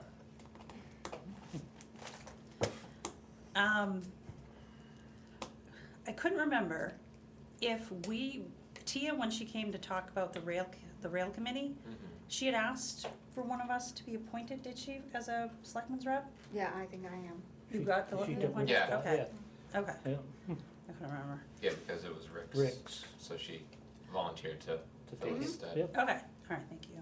Because I don't think it was in the minutes, but I couldn't remember. Okay. So the CIP committee met last week. And we kind of just did some tweaks to the CIP. Not a ton, just kind of helping explain it better. Tia Gagnon is the chair, representing the planning board. Sharon Schilling is representing the budget committee. I'm representing the BOS. We had, I think, one member of the public who sat with us. It was a long meeting. It was probably like 2.5, maybe even 3 hours, because we just wanted to get into the weeds the one time and then just kind of move from there. So one thing that came out of it after we tweaked it was, I believe Tia sent it to Linda for the department heads to do their usual updates to the spreadsheet as to kind of what projects they want to put on there. One thing that also was proposed, Tia had mentioned that the city of Portsmouth has like a form that they have the departments fill out, where they talk about, okay, what is it, what fiscal year would it start, what's the description of the project, what grants, are you looking to help fund it, what other offsets do you have a trade-in, do you have a sale of something in order to offset it, and then analyzing if it's a piece of equipment, what's the cost per year to repair it, what would be the cost to rent it, what would be the cost to contract out services, and then what's the cost to replace it, and request to ask to attach estimates, and then kind of just summarize the cost. So for example, cost to rent, we know it's not gonna be available when we need it. So cost to rent is even, irrelevant because it's just not available kind of thing. So I did do a sample one, so you guys kind of had a better idea of what it would look like, and I just kind of used the truck that we're replacing with the green fleet as kind of an example of how this could work. And then this, I think, would be put to the, select board to review it and help, prioritize projects, help understand the cost, the impact, the initial price, the annual cost year to year. So I think this is just a good tool to make sure that, folks are first of all looking for offsets, whether it's a grant, or a sale, to offset the cost of the new, project. And then, make sure they've done an analysis as to, okay, is it cheaper to keep it limping along for another couple of years for a couple more $1,000s a year sort of thing. And then kind of like I said, what would be the final impact, what are your funding sources? Does it come out of a warrant article, does it come out of a budget line? And then annual cost, so for example, for the truck, if we buy a $255,000 truck, and I know the grant is like $255 or something, but if say it was a $255,000 truck, we have a $150,000 grant to offset it. So really the cost is one time in 2026, $5,000 and we have a new truck. But the grant's only 70%. So that would obviously, Right. But yeah, but just, so it's a breakdown. yeah, Right. so this is what we proposed, or what we were looking to send out with the CIP. And, if departments could say, we know for the next 3 years, we're gonna have these 3 pieces of equipment coming up. This is kind of, we wanna prioritize, this is the ones that we wanna do in 2026, these are the ones we wanna do in 2027. Just to have as much information as possible to help us try to balance year to year and not get slammed in a single year. And this is actually an Excel spreadsheet, because it's the blank one I gave you to select year and stuff. Basically, folks can select from a drop down, Oh. because I'm that nerdy. Excel is my jam, what can I say? And one thing I kind of just tossed together, again, based on last year's CIP, which the departments are updating, but I kind of put together like a department, and again, DPW, because it's alphabetical and has the big numbers. They had been looking at, I can pass that one around, I think I have 2 copies.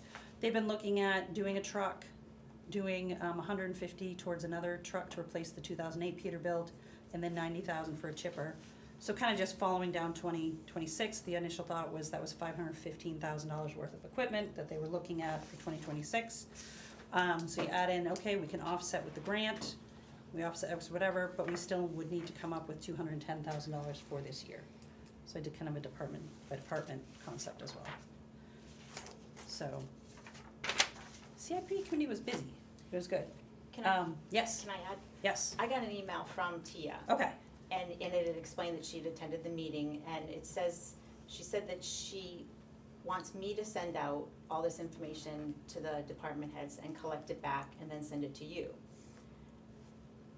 I would be happy to do that with direction from the select board versus coming Yeah. from that Yep. committee to do that. okay, Because, I mean, all those emails and things that she would, or someone on that committee would need to send those things out and make that request are available on the website. okay. I Do just, you want the committee to do it then? well, I mean, it would be easier for the committee to do it, I think, it's probably better suited, Okay, direct contact. okay, that's fine. I'm, I think the committee just didn't wanna overstep either, but, so, okay, yeah, right, because I did do it because I was doing it for the select board, but now that there's a committee that takes care of it, I think that's part of their charge to, Yeah. to send that out, collect it, and take care of it themselves. Versus Absolutely. involving me. absolutely. I have a question. Yeah. I was wondering because, well, if you, maybe I'll ask Linda, if you had to guess, average annually, how much do we pay in interest on all of this stuff we buy? I just read that today. You did, all right. No, Jake. it was for last year, it was through the audit, it was in Okay. there. It's And good then- to- There was interest payments on Yeah. that, yeah, it was like Yeah. don't quote me, but it was like, I think it was around 170,000 in interest, Okay. I think. No, sorry, it was set around $70,000 in interest, I think. I was like, No, almost not double 170, it was 70. I was trying to read the whole thing and my God, there's a lot of numbers. But if I'm recalling correctly, I think it was like 68 and change is what the number was. was last year for the interest I thought on you it. had the numbers exact with that face, but, I mean, I was like, he knows these by heart. Yeah, I do know there is a breakdown, and I Yeah. know I have to submit a breakdown when we do our MS That was, and that was for 36. last year, that was 2024. And that was like, the- that wasn't just one department. No, that like was under police. general, yeah, Yeah, right. all the thing- all the- yeah. But I would like to see if there was a way to incorporate that and have us add money to it to save and start buying things cash, because what a waste of money. Every 2 years, 3 years, we can get, you know, a cruiser or a piece of equipment or a truck by not paying interest. It's such a waste of money. It's like paying lawyers. I mean, it's just a waste of money. One second, Joy. Yeah. Sloan, did you have a question? Yeah, I just had a question on the CIP. Is there a minimum amount, like it used to be $10,000? So, George Epstein watched along from home, so thank you, George, and provided some input. He mentioned that you discussed setting a minimum dollar amount for consideration, and that makes sense, but it's also worth noting that generally accepted accounting principles defines capital expense as the purchase of a long-term asset with useful life more than 1 year, such as building, machine, or equipment. So there, you said a dollar amount is a good tool, but ultimately, or that, something to take into account is that it is a long-term asset with a useful life of more than 1 year. Thank you. And I guess that to piggyback what you just read, with the interest, it becomes more of a liability than an asset, because it's going down in value so fast and we're still paying all this interest. As it gets, out there used and abused and stuff. And I've said this since I moved here 23 years ago. I think we should save for our stuff and start paying cash. I'm on board with you to some degree, but I think you'll find that the warrant that you'll see every March if you try to do that is gonna be neighborhood 40% larger because of what we have to save for. I think there would be a little bit of a sacrifice by keeping things, whatever the expected life expectancy is now, an extra couple years to fill in that gap to make, it's basically switching over a system. And I think it's doable after that, it's more doable and more palatable after that switch, but there's a little pain involved. It's just something that really bothers me, is that we throw all that money away on interest. Certainly not how I buy vehicles in my house. We save and we buy them cash. That's just how we do it. I've never paid a dime in interest, so. So then another piece that I did when I did this kind of department report was, in addition to, so we had the grant as a funding source, and then we have the highway heavy equipment ETF. I know we tend to use that as well for pulling out for repairs. I don't know if we wanna really focus on putting that in the budget and then use the ETF to be adding maybe even more than 10,000 a year to build up the ETF. So when we do purchase equipment, like Nicole says, we have more in the bank Yeah. to buy down, and we're not Good doing job. interest. We can even start with a halfway model and paying more down rather than paying, the minimum or the trade-in is our only down payment. How about the trade-in plus 10 grand on everything or whatever, And then that helps soften it over time. And since Sloan's here, I'm gonna embarrass her and say that, like, what the library did last year, kind of putting together, having to do the ADA doors, having the accessible doors, you found one and then found a second grant as well, Yeah, so 2 $10,000 grants. offset more than half the cost. So I feel like, we definitely wanna be encouraging departments to do exactly that. We have a big expense, let's find the grant. And this, kind of form helps point folks in that direction, and then for the other offsets, again, understanding what's in the ETFs, and is that enough to help buy down the price and ultimately buy down the cost, the interest cost, thank you.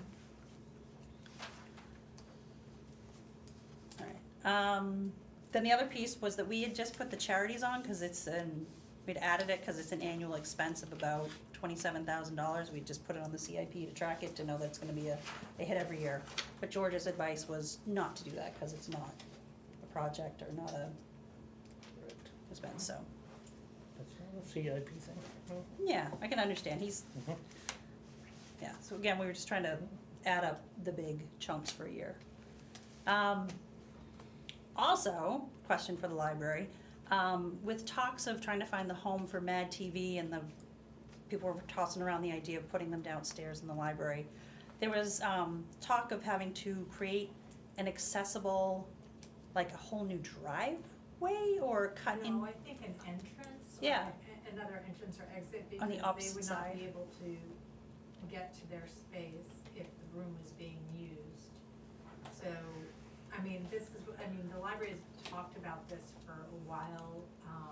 There's only an exit in the meeting room. Yep. I think it got passed as being okay, for safety reasons, because there's also a door that goes upstairs, so Yeah. that's literally 2 exits. Though if you were, if you couldn't do stairs, that would be an issue if there was a fire or an accident or whatever. Yeah. But, so in order to get to the back room, you could put in another exit. Would that only be done if Mad TV were put down there, or is that something you were thinking about No, I mean, I think the anyway? library's been talking about it for years, but we just haven't moved to do it, all because of the cost. But yeah, I mean, I think they would like, that would be more useful if somebody else was using it too, so. Okay. Yeah, I was just trying to figure out if it was gonna happen anyway, or if it was only gonna happen for Mad TV. Sounds like it's It's just been pie in the sky for Down the road, years, okay. yeah.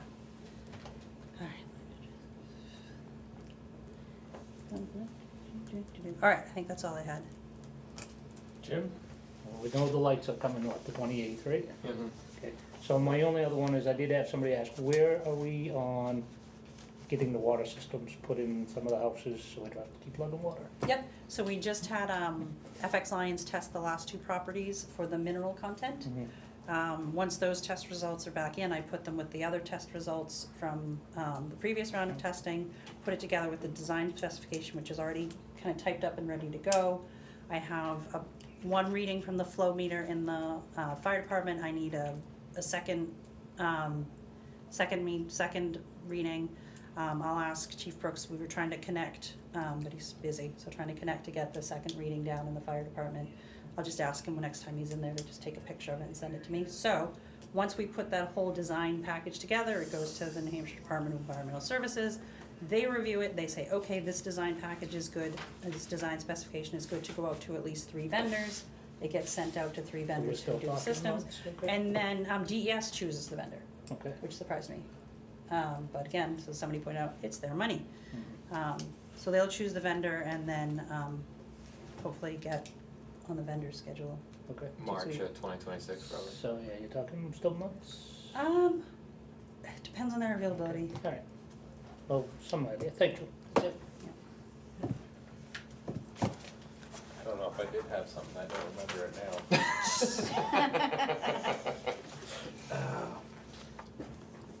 Well, Madison Rex Halloween event is this Saturday.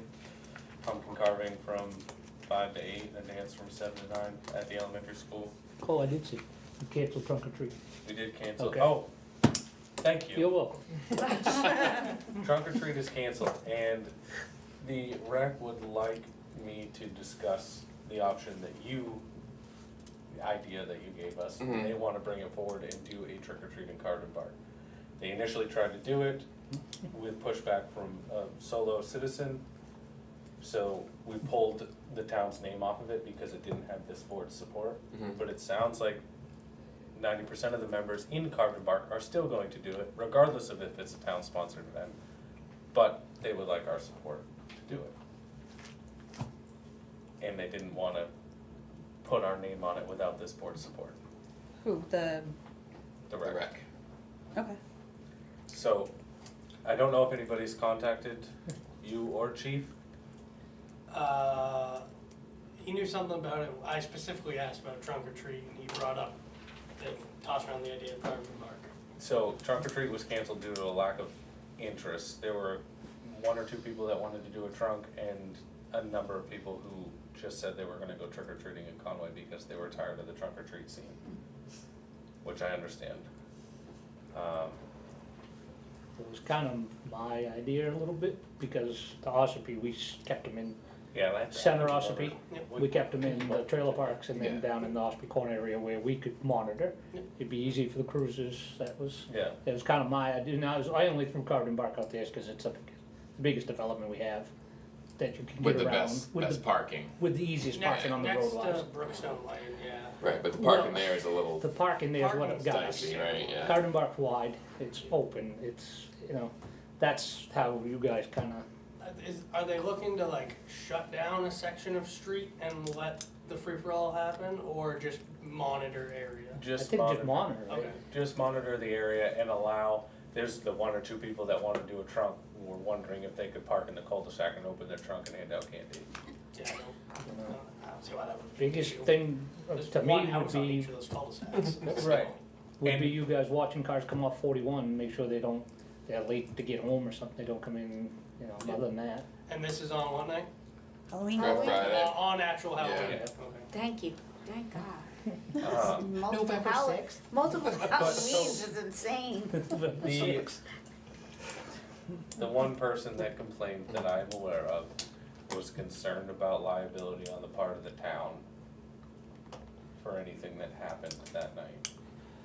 It would be 100% no different than a pedestrian walking down any other street. Stay out of the middle of the road, stick to the edges, Yes, be aware of cars on It's the a- road, because It's there's a normal still. everyday occurrence for people to walk Exactly. on the road. Yep. And that was my assumption, but before we stamp Madison Rec's name on it, we wanted this board's, right, just to make sure they got flashlights reflective, gear or something, you know. Glow but stick, something. torches. would, and I know you're not the chief and I don't know how much scheduling you do, but I would hope that maybe the PD would be willing to Oh, be present.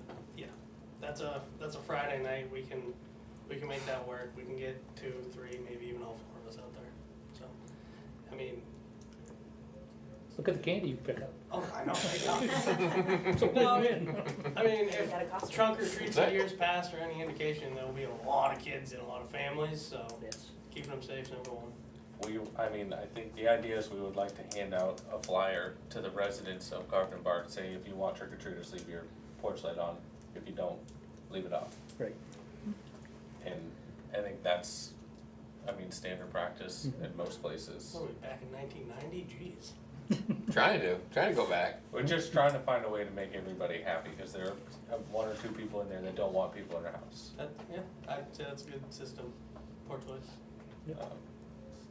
But if that's okay with this board, then Kids would be there anyway if we weren't doing this, it's Halloween. there's always, They're always there's gonna always knock on 8 the or door. 10 kids in there, but Yeah. I think if we put our stamp on it and say if there's anybody in there that doesn't have candy, call us, we'll bring you candy to Right. hand out or whatever, Right. then you're probably gonna get an uptick in attendance from what we've seen in the past couple of years. Yeah. And like I said, there was a couple people that wanted to do trunks, and there were a couple people in there that were willing to let them park on their property and do a trunk, so it's not, I don't know, we can't tell them no anyway, not that I want to, but you wanna park a car on your property, pop the trunk, I guess. Yep.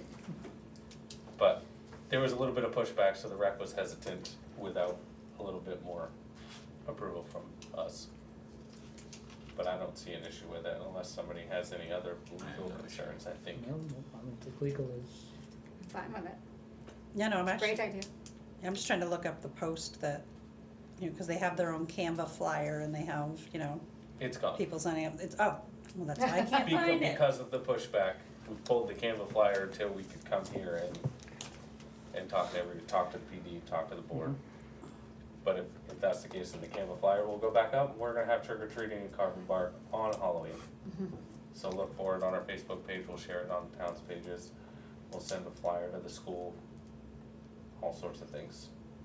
And if anybody needs candy that lives in Carvin Bark, reach out to the rec and we'll make it happen. And come carve a pumpkin on Saturday. There's 25 of them in my truck right now. There'll be 25, so we should have 50 pumpkins for Saturday.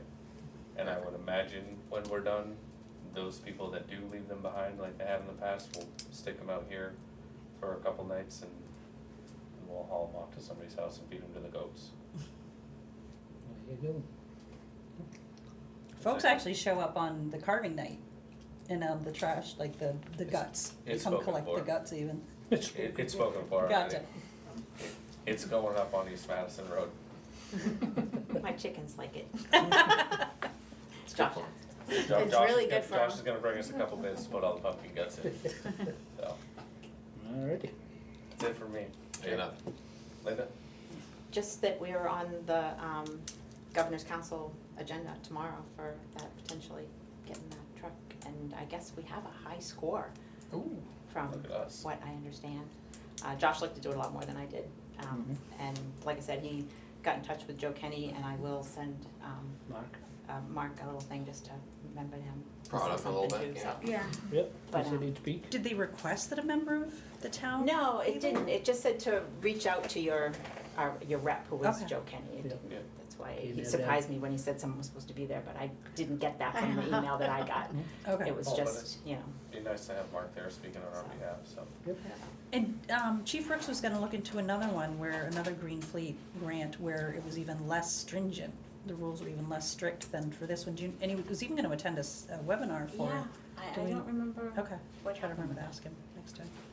Yeah, because he was interested in it for the fire department. Yeah, Right. exactly. Possibly. Right, because they let, I think, the regulations on mileage was Mileage. not there like it was on this one, so. Mhm. But I haven't heard. Is that it from Linda? That's it, thank you. Sergeant Martin? New cruiser, 100% complete on the road. It's been assigned to Officer Llewellyn, so you'll see it. Looks really nice from pictures I've seen. Charger is done, passed inspection, and that's gonna be back on the road. You'll see Officer Shackford and either me or the chief with him in that. Drug take back day, I'll say it again, is the 25th, 10 a.m., 2 p.m. We've had really good turnout in years past, talking upwards of 40 pounds of prescription pills in 4 hours. No liquids and no shots, right? Yeah, no, basically just pills. You asked it the right way this time. Last time I said what drugs. What day I was tried to say That yeah. is October 25th, 10 a.m. to 2 p.m. And all that does is that 4 hours guarantees there will be somebody here to let you into the box. Otherwise, you can call us. We'll make arrangements outside that time, and we can still take your unwanted prescription pills. And that's it for me. Okay. Sloan? Just a thank you to DPW for delivering 3 large boulders to protect the propane tanks for the generator, so thank you. Thank you. Right. Signature items.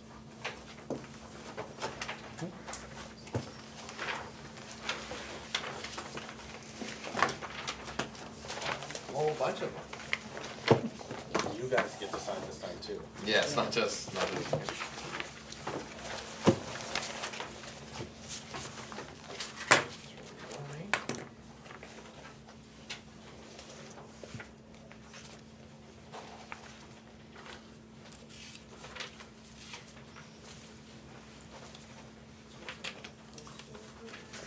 Yep.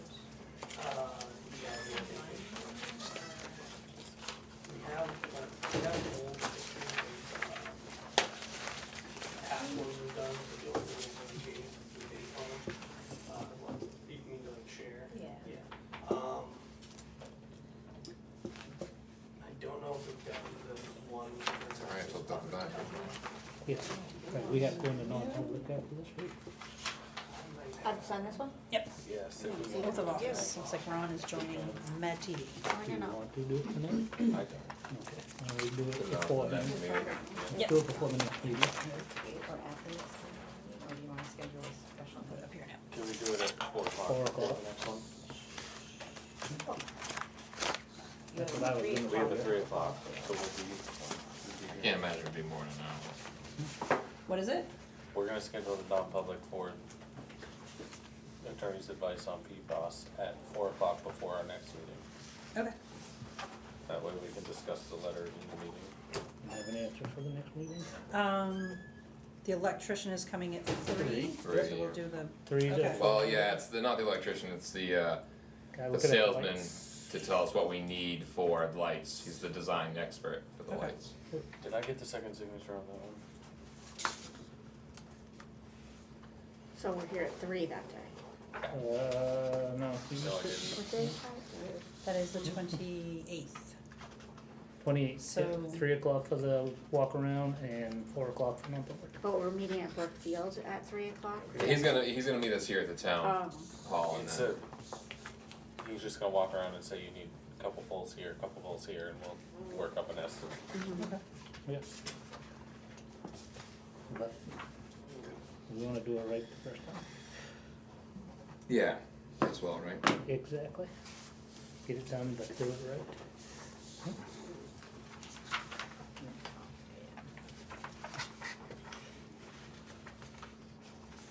You missed? Wait, I already signed it. Uh-huh. you can cut it out. It's going. Putting the dates on there. Well, it tells me to put the dates on. I'm trying to do the right thing here. Yeah, then you make the rest of us do it. Yeah. If I just sign it, Linda will do it. See, I put the dates on it too, and I'm down at the end of the line, so you didn't know. Trying to lessen Linda's workload. Yeah, okay, we know who wants Halloween candy. Oh, the pumpkin guts. Yeah. Gonna be a lot of pumpkin. Yeah, I can imagine. Roast them. And then give them the chickens? No, we eat them. I'm not kidding. Baked pumpkin seeds, Yeah. salt, yeah, that's good I would stuff. leave you the first line to sign on these. Tomorrow. Because you're the specialist. Huh? Tomorrow. That's it. I Tomorrow. think it's only in this, because John didn't want I'm it. sure it's all, it's so good. Ooh, I don't have to sign this one. Whenever I've done it, That's just a a shoot. little, I couldn't even keep them, they'd be on the shelf, they're gone. What's the DJ? DJ and ref payments. Hey, Ref payments. Sign this one. Hey, And the purchase orders.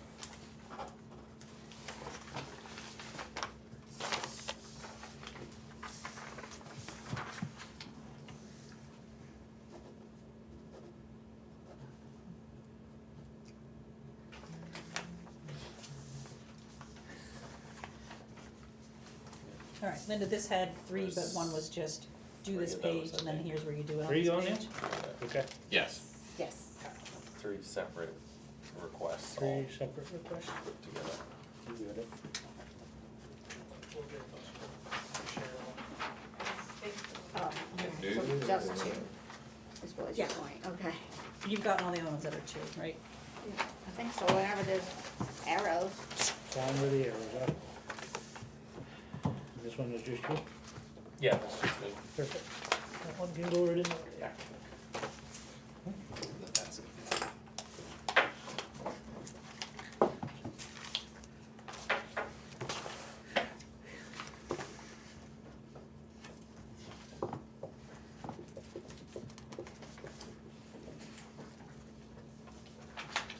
So Linda, we have 2 copies of the request for payment form, right? Like the rec revolving fund doesn't need a dollar amount, cause that's just kind of like their checkbook sort of thing, but when there's, so like there's some of the forms have a budget line, like how much is left in your The budget line? Purchase requisition. Oh, okay, that's the Yeah. difference, request and then a purchase rec, okay. Yeah. Alright, thank you.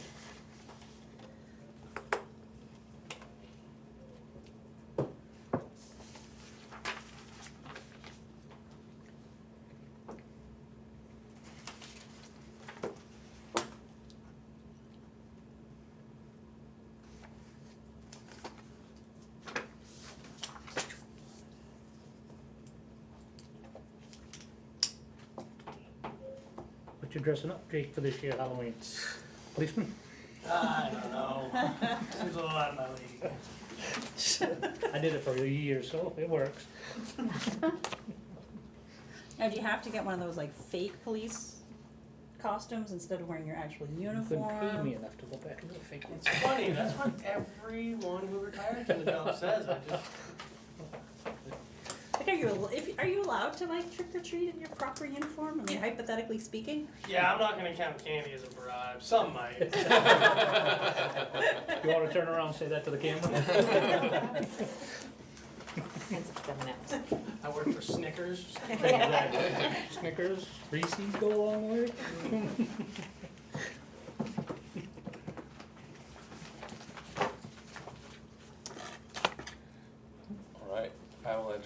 motion to adjourn? That'll be second. I also move. He moved, he seconded. We skipped the spot there. All those in favor? I. Oh, Molly. Who goes